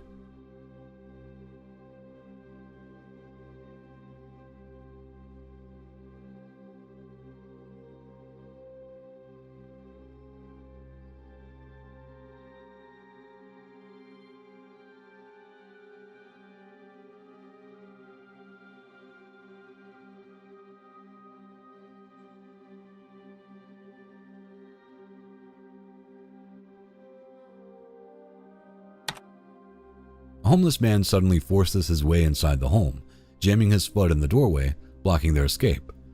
What happened next shocked the whole of France.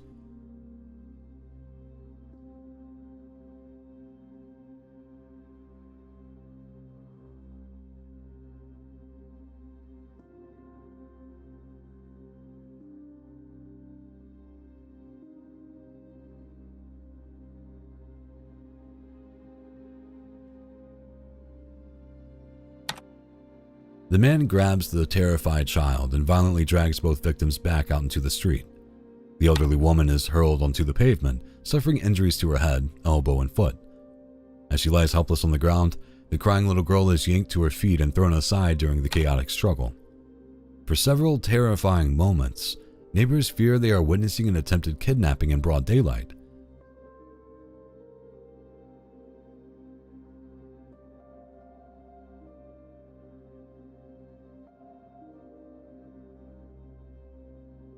Thankfully, the family dog suddenly appears at the doorway, barking aggressively at the intruder.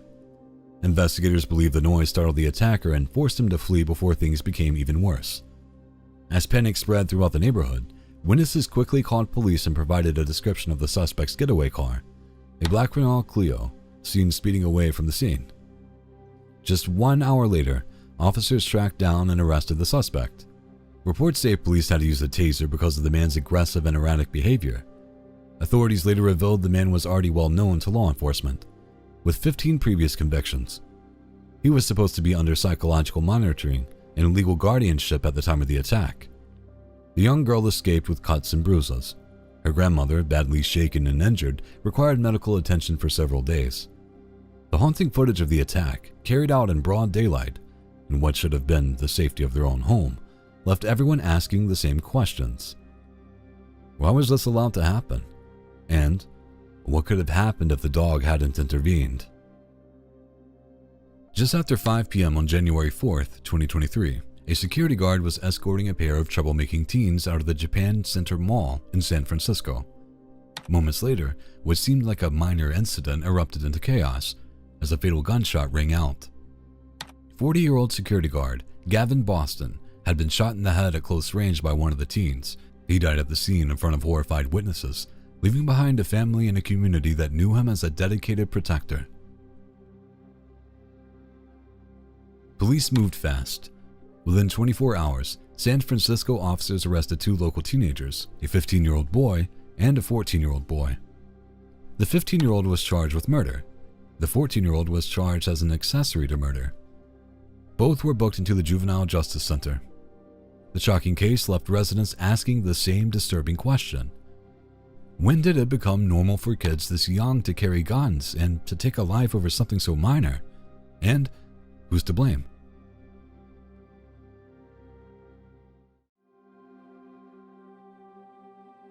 In a small community in southeast Brazil, a neighborly dispute had been brewing for quite some time. In September 2017, 22-year-old Willeen Matias decided to confront her neighbor after he had insulted her and accused her of spreading lies about him. Do que, Julinho? Eu não fico fazendo fofoca. Fala baixo comigo. Fala baixo? Eu tô perguntando o que aconteceu. Não quero saber porra nenhuma. Entendeu? Você não fica fazendo fofoca dos outros, não. O que eu falei de você? Eu tô te avisando. Não, fala. Fala, Julinho. O que eu falei de você? Falar? É. O que você tá falando que eu tô fazendo fofoca? Willeen filmed the encounter on her phone so that she could show her boyfriend what was happening. She also thought that filming would offer her some protection. Tragically, that was not the case. Tô lembrada, não. Não, mas você que tem que prestar atenção na hora que você xinga os outros, só. Você vai pra puta que pariu, rapaz. For those who don't speak Portuguese, the 40-year-old neighbor was saying that Willeen has been spreading lies about him, to which Willeen is confused and asks him what he means. Willeen's reaction only makes the neighbor more enraged, and soon, an argument over gossip turns deadly. É você que me xingou, filho. Você vai pra puta que pariu. Você duvida? Você vai pra puta. Eu tô duvidando de alguma coisa, eu tô falando que você não tem... Você vai pra puta que pariu, Você não tem direito de me xingar, Julinho. Você não é bom pra falar? Você não tinha me ameaçado, me xingar de piranha? Ah. Ó, Julinho, eu não tô brincando. Shockingly, the man pulls out a gun and, without hesitation, he fires at Willeen from point-blank range. He can then be heard telling the victim that she's going to hell and calls her a demon before fleeing. Willeen was struck in the face twice, and although she was rushed to the hospital, she never regained consciousness and died shortly after. The neighbor was eventually tracked down and arrested for murder. Police seized a .38 caliber handgun and several rounds of ammunition from his home. Much like the previous fatal runover, we're looking at another textbook tragic case of the bystander effect. In February 2015, a 54-year-old man collapsed in a freezing Beijing parking lot, supposedly after suffering a mild heart attack. What follows is truly blood-boiling. The security camera rolls as a staggering 23 people walk right past him. Some of them offer a curious glance, but not a single one of those pedestrians stops to check his pulse or call for help. It's the bystander effect at its most lethal. Everyone assumes someone else will handle the problem. Eventually, an elderly woman recognizes him as a local resident and runs inside a nearby building to get help. But the sheer apathy of those first 23 people wasted precious time.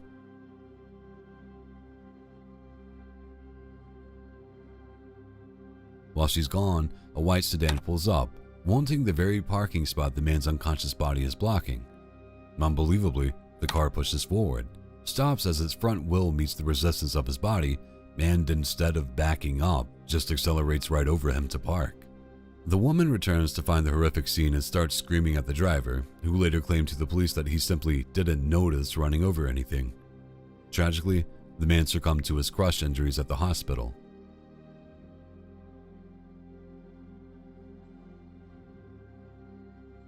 If you need a reminding of why playing with guns is a terrible idea, here you go.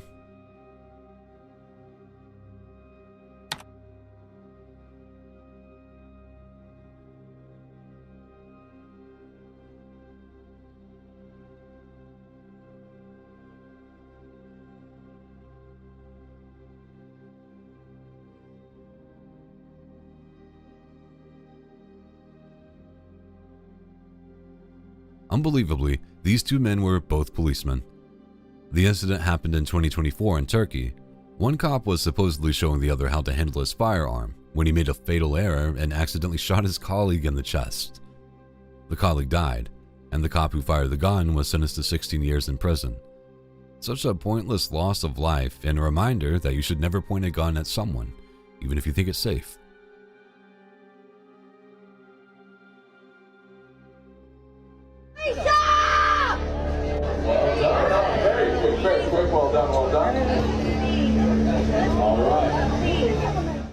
Here is the terrifying reality of being at sea. Once you go over the railing, your chances of survival plummet to near zero. Aboard a Carnival cruise ship in the Gulf of Mexico, chaotic cell phone footage captured a 32-year-old woman violently scuffling with security on the pool deck. Guards had her hands pinned behind her back while she repeatedly screamed for someone named Alicia. But it's what happens after she was led away that turns this from a public freakout into a tragedy. The footage suddenly cuts to a frantic crowd rushing the deck rails.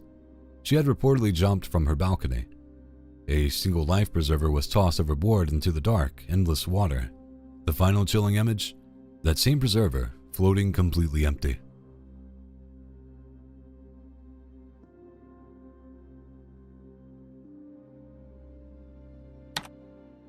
Richard Gallagher was a 68-year-old Albuquerque resident and Air Force veteran. He's also a monster. In January 2026, agents from New Mexico's Internet Crimes Against Children Task Force attended Gallagher's home. Their investigation started with a tip from the National Center for Missing and Exploited Children. Go ahead and step out for us real quick. Why? We'll explain it to you. Here in a bit. Is there a lock on here? No, but it falls down. It falls down? Yeah. Okay. I gotta get it fixed. Okay. I didn't have my teeth in. Okay, well, That's okay. We'll talk to you in a bit. Can you go to the officer right there since that side's open, please? Yeah. Okay. Thank you.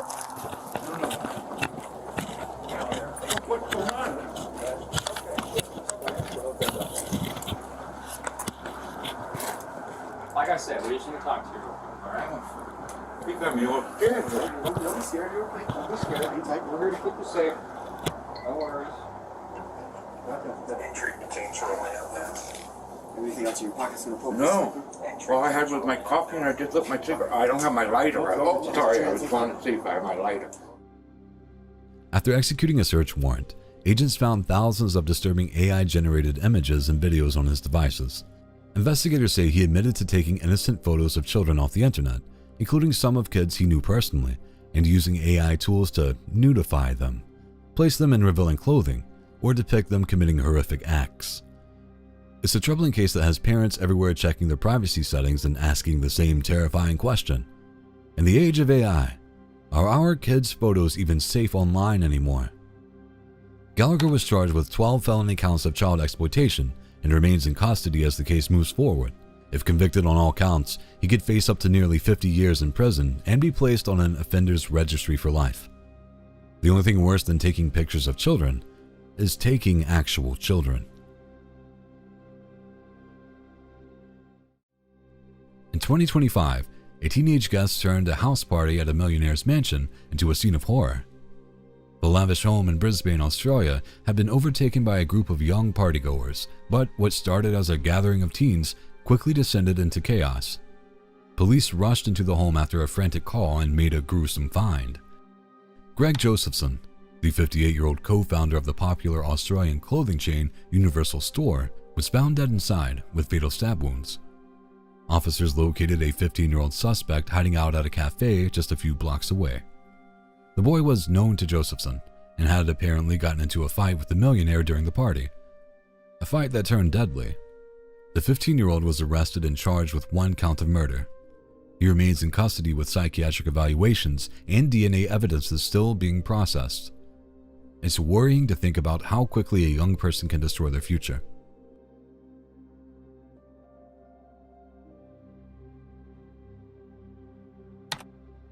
In 2024, a horrifying incident occurred inside the Letcher County Courthouse in Kentucky, when the perpetrator was the last person you'd expect to commit a crime in a courthouse.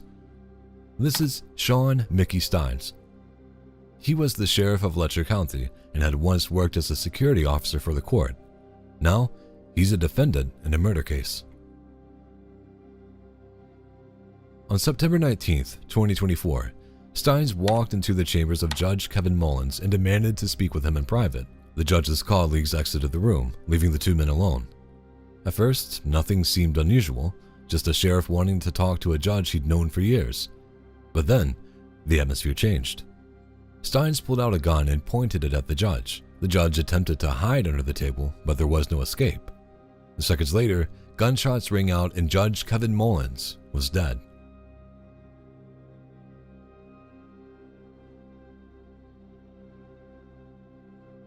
When the shocking footage was played in court, cries could be heard, presumably coming from the judge's family.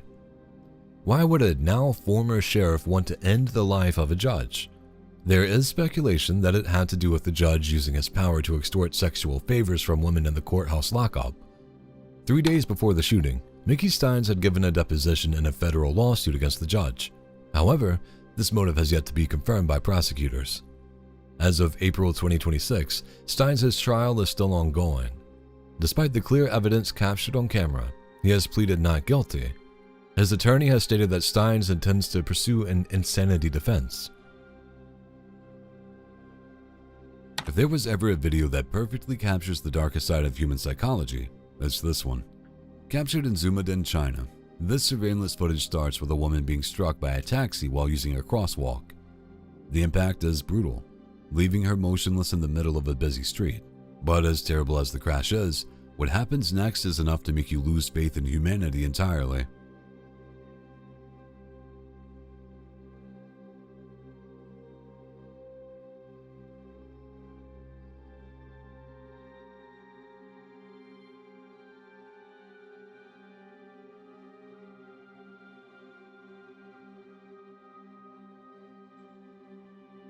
Much like the customer stepping around that bank pensioner, individuals in this crowd assume someone else would eventually step up to help. Here, the bystander effect takes its absolute worst, most lethal form. For over a full minute, roughly 30 pedestrians, drivers, and cyclists pass right by her. Some even slow down to gawk at her body before continuing on their way, treating a dying woman like a mere inconvenience. Because nobody bothered to block traffic, call for help, or do literally anything to protect her, the inevitable happens.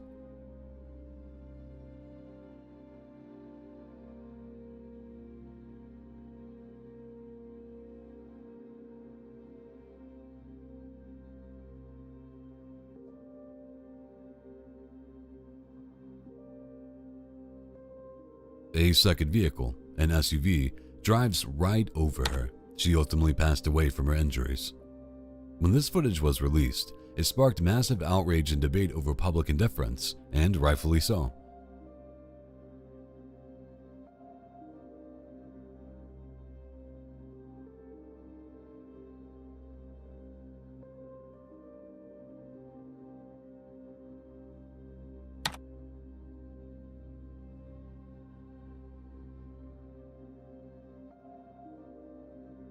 On April 1st, 2026, deputies from the Benton County Sheriff's Office in Missouri responded to a mental health crisis where a man was threatening to take his own life. Their response to this delicate situation was anything but. Yeah, I'm not gonna hit him though, because I don't want to fight. Yeah. Oxygen looks perfect, so we're not doing that until I have to. Alright, I'm gonna throw this IV in him and get some fluids going. Hey, lean your head back. Lean your head back. Thank you. He does. Looks like. Hold still. Tracks. Yep. Are you shooting up methamphetamines? What? Are you shooting up methamphetamines? Are you fucking put methamphetamine? I'm not. Don't. Hey. Your head back. Nobody's putting meth in you, buddy. We're gonna give you some. We're gonna give you normal saline. Okay, because you're pretty drunk. That's about all I can tell. I feel like I'm getting drunk just standing here. Yeah, it's. Yeah, do not move. Why are they drunk? I'm drunk. You're not drunk? Alright. Don't move on her, buddy. What is going on right now? Ow! Hey. Siri. Well, you lunge forward. Relax. Relax? Yeah. No. Okay.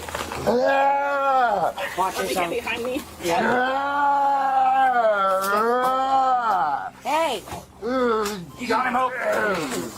Mother.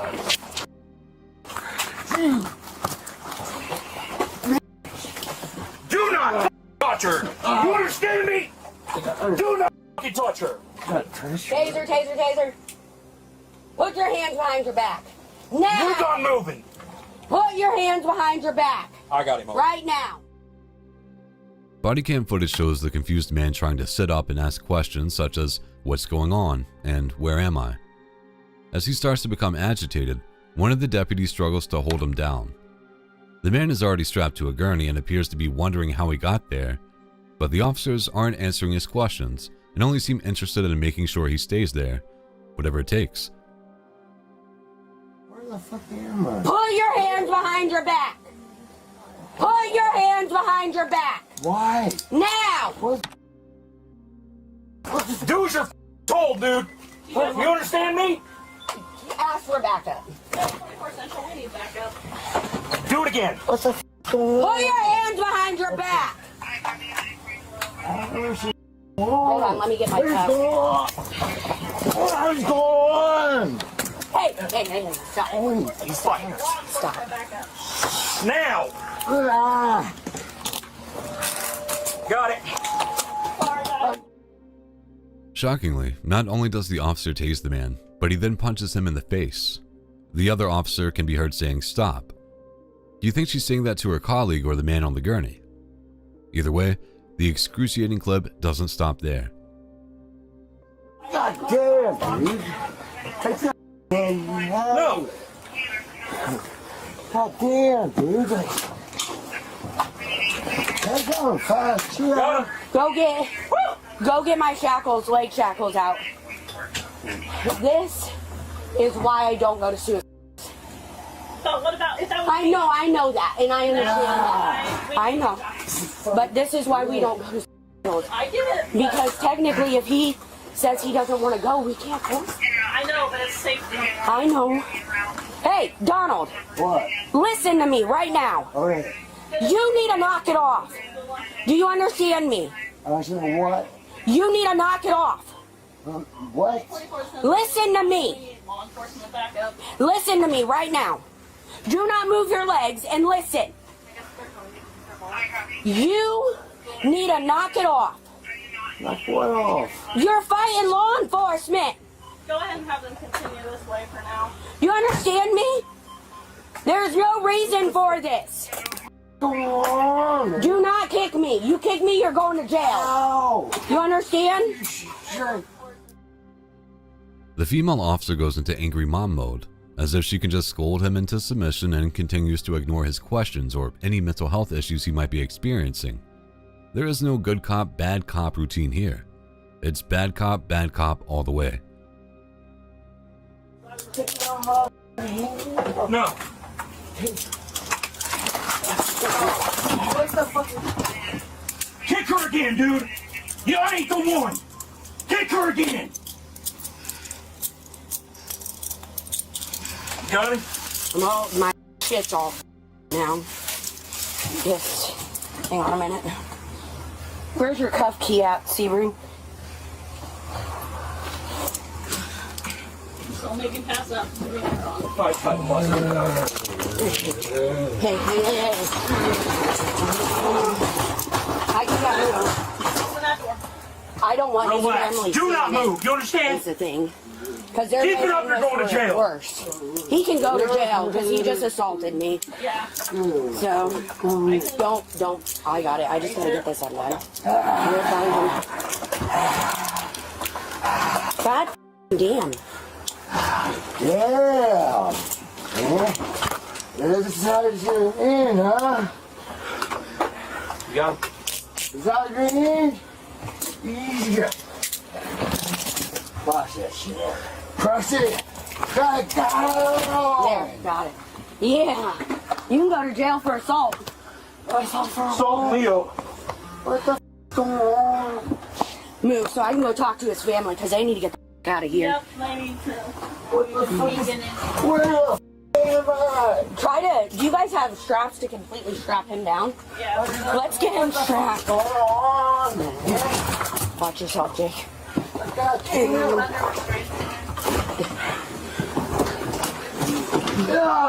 Well, thank you, Jake. Give me that strap over there, bud.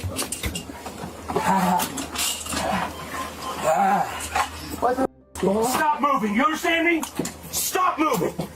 Stop moving. Nobody's gonna shoot you, idiot. Don't shoot. Please shoot me, please. Stop moving. Put your leg down. Put your other leg down. Shoot me. Where's it at? It's over there, honey. Stop moving. You understand me? I don't understand. Stop moving. The male officer uses his taser again, this time on the restrained man's stomach. I get that this must be a stressful situation for the officers, but imagine if they treated you or a member of your family the same way.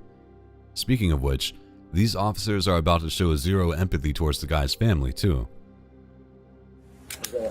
Put your legs in. That one was accidental.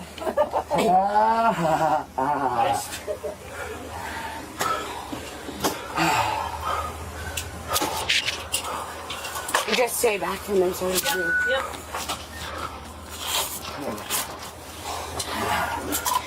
Put your feet down. 295. Where's my backup? I need multiple cars, please. This guy's got to go to jail. We're gonna fight him.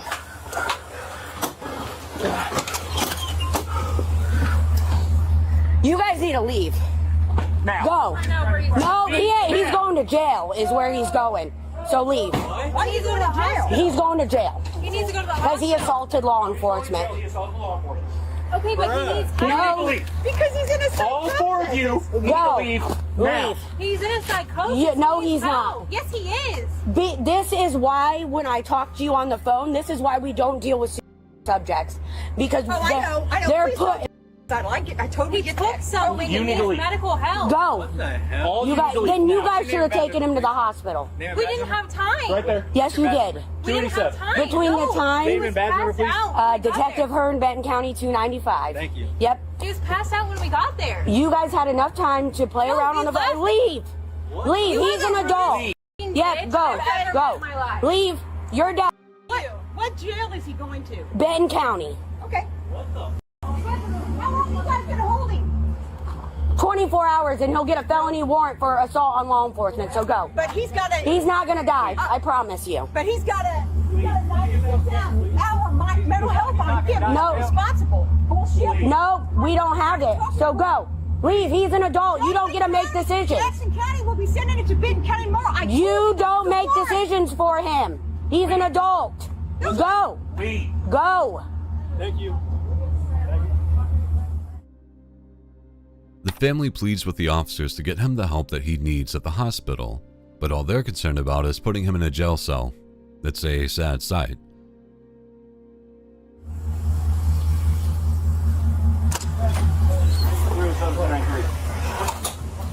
I'll stand by you carried out of the way for him to get hold of. You're good. Oh, okay, sweet. I don't think he told me yet, but... Hey, she can get arrested for interfering if she don't leave. Hey, you can get arrested too. Go. I want him to stay in jail. Go. Or you can leave. Or you can get arrested. Go. You're interfering. Go. You're interfering. Go. Go. Go. Goodbye.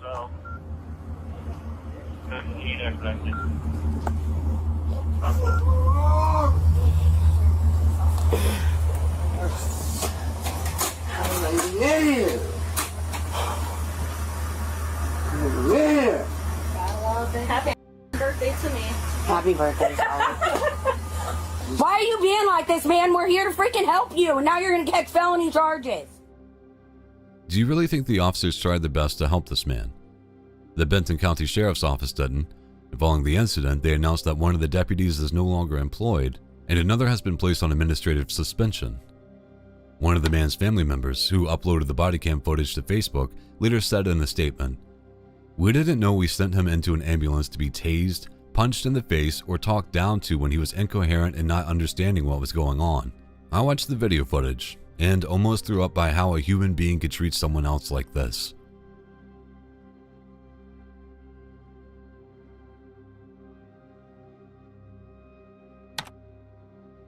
What began as a normal summer afternoon at Six Flags Great America in Gurnee, Illinois, quickly turned into a disturbing investigation that would later shock both park visitors and police.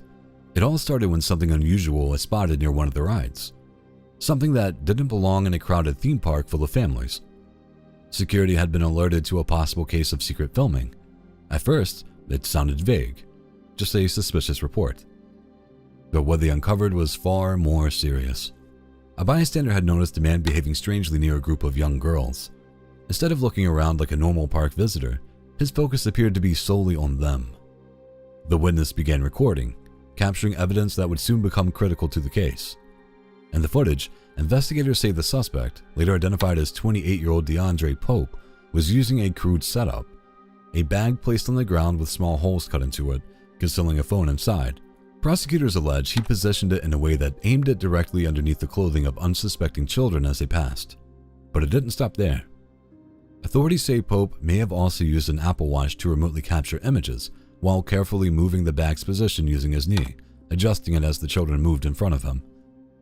The witness video reportedly shows the camera lenses visible through the holes in the bag. No, nothing, bro. I'm just trying to see what are y'all. So I've told you, this will be the third time I'm telling you, right? I have witnesses who confronted me. They showed me a video of you getting close, fidgeting with your watch, with your right hand, and getting close to a girl who was wearing a skirt. With a watch? Getting close, doing this underneath the girl's skirt, getting close to it. So I asked, right? I asked you to stop. At Batman, you kept walking away. I asked to see your phone so we could just end it right then and there. You kept walking away. You told me no. I don't even have a watch. So then we brought you here. Yes, you do. I saw it in your hand when we were walking. What phone was I recording with then? They said it looked like an Apple Watch. Well, so they said I'm asking to see your phone so we can just end it right here and right now. No, not at all. You're not seeing nothing. And you say you don't have an Apple Watch? No. Or you watch? No, I do have an Apple Watch, but I was just checking it. So that's what I was trying to say. Like, it wasn't even on my wrist. I was just. So you do have a watch? Yeah, I got a watch. Why'd you tell the guy you didn't? Well, I don't. Come on, man. We're just trying to work with you. We're trying to work with you here. It's not like a. Do you have it on you? Watch. Yeah, I got it on. Oh, you don't have a straps or anything? No, I was just looking for text, and right now it's not even on. So it's like, that's all it was. Like, you can't even record with an Apple Watch, so that's why I'm like, what are they talking about? You could take photos with it. No, you can't. Not mine, at least. Like, I could go through it right now and see if I can, but I never did that before, so. Yeah, Apple, you can't take the video. But you can try on yours, but mine doesn't. They talking about somebody were like, I'm like, Would you be willing to show us your most recent pictures on your phone? I don't want to do that either. It was just a. I don't want to do anything I don't want. I No, don't have to do. I'm just. That's what I'm saying. It's just consent. That's Yeah. all we're Because they said I was recording on the watch, and I was like, oh, and that was the phone. I didn't even pull out my phone. So it's like. Well, no, that's what I'm saying, because sometimes the watch is like synced with the phone. Nah. Because I don't know how to do all that. Hey, don't be deleting stuff on your phone now. Come on. I'm not deleting nothing. I'm just going through it. When security and police arrived, officers reviewed the footage, then searched the suspect. They recovered multiple devices, including phones and the modified bag used in the sickening scheme. A later search warrant revealed even more disturbing findings. Investigators say they discovered not only evidence from inside the theme park, but also multiple images and videos stored on his devices. What phone is that? It was the one that was stuck in between your butt cheeks there with a camera hose right now. Alright, so help me understand what's going on here, man. So we got a bag, right? I watched the video. The camera is clearly positioned perfectly in front of those holes. Okay. I watched the video. I was able to zoom in on the holes in the bag. That's where it's sticking through, right? Got the bag walking up next to people like this, and you're using the watch in your hand without a band, which is weird in itself, to take pictures. After his initial arrest and release, Pope was taken into custody in August 2024. He faces multiple felony charges, including possession of CSAM, covert recordings of minors, and resisting arrest. In 2021, a graphic video was shared of a 19-year-old sitting on a curb in Whitechapel, East London. He's sitting in a pool of his own blood, holding a tea towel to a severed arm as horrified onlookers gather around. How did this young man end up in this mess? It turns out he was caught red-handed. At the time, a wave of terrifying robberies had been sweeping the area. Groups of teens and young men were descending on the neighborhood, armed with machetes, targeting other boys and young men, stealing phones, jewelry, and whatever they could grab at knife point. This unfortunate fellow was allegedly part of the robbery crew. In a robbery gone wrong, someone had seized his machete and used it against him, chopping his hand clean off at the wrist. That's what you call a painful lesson. Police confirmed that they were investigating the incident as a serious assault, while also probing the wider pattern of machete robberies in the area. The video caused a lot of debate online. Was the street justice in action, or just more violence feeding the cycle? There comes a point when boys will be boys is not an appropriate excuse.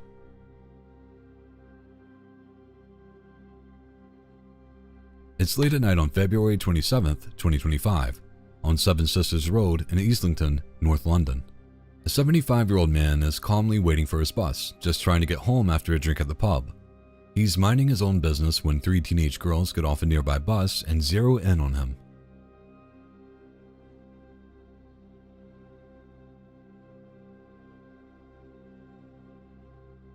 That man was Freddy Rivero, a Bolivian national described by his family as a kind, gentle, and vulnerable pensioner who was already battling cancer. Without any warning or provocation, the girls, aged 14, 16, and 17 at the time, surrounded him. They pushed, shoved, kicked, and punched the elderly man in a vicious group attack. One of the girls filmed the entire assault on her phone while another snatched his glasses. CCTV captured the horrifying moment as Freddy was knocked to the ground. Sadly, he never recovered. Freddy was rushed to the hospital but died the next day from his injuries. The girls were arrested, and in June 2025, all three pleaded guilty to manslaughter. They were later sentenced to youth detention, for a combined total of around 9 years. Is it enough of a lesson to prevent them or other youths from committing acts like this in the future? Or should they have been punished more severely? Only time will tell.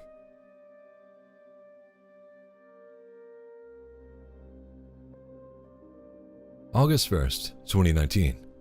In the midday heat in Arlington, Texas, Officer Ravi Singh has been called out to investigate reports of a woman who has supposedly passed out behind a strip of businesses. It's supposed to be a standard welfare check, but what happens next turns the entire situation on its head.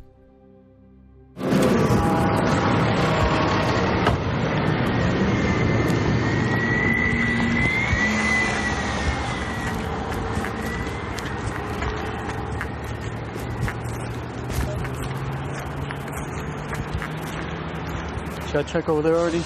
Yeah, man, same thing. I'm gonna call him back.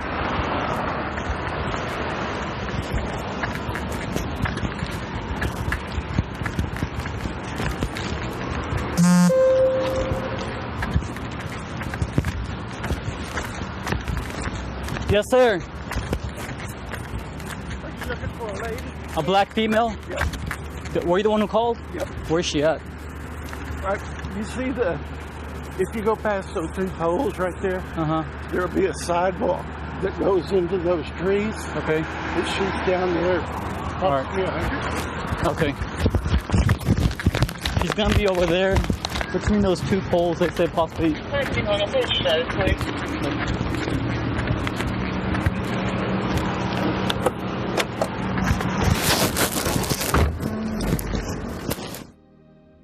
After struggling to locate the woman, Officer Singh is pointed in the right direction. A short drive later, he comes across a path that will change his life forever.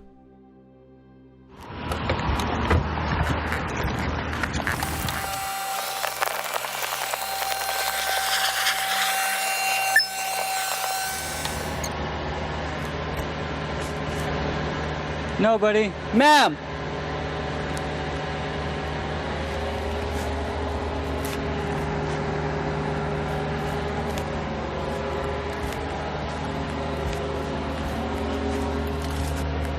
Hello?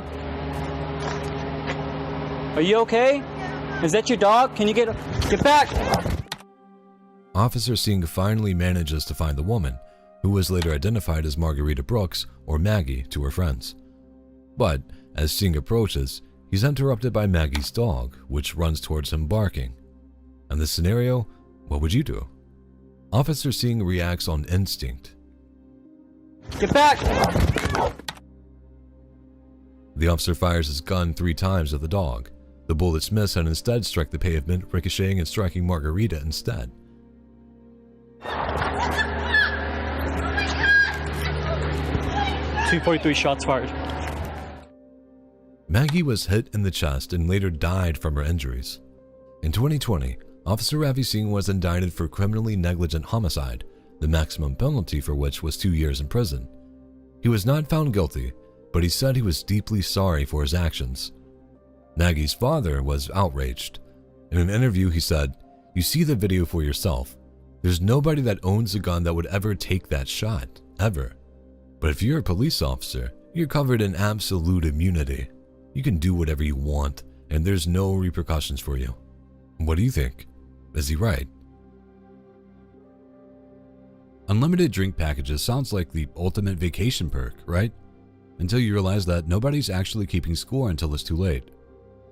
December 24th, aboard the Royal Caribbean's Navigator of the Seas, 35-year-old Michael Virgil bought the deluxe beverage package. According to a massive lawsuit filed by his family, the crew served him at least 33 alcoholic drinks in less than 12 hours while he waited for his cabin. Let that number sink in. 33 drinks. Footage captured by passengers shows a shirtless, severely disoriented Virgil screaming and repeatedly trying to kick down a random cabin door in the hallway. When security finally arrived to handle the situation, things escalated from a drunken disturbance to a fatal catastrophe. According to the lawsuit, security personnel tackled Virgil to the ground, using zip ties and handcuffs while allegedly pressing their full body weight onto his back for over 3 minutes. That wasn't enough. They reportedly deployed multiple cans of pepper spray and injected him with haloperidol, a powerful antipsychotic sedative. He stopped moving shortly after.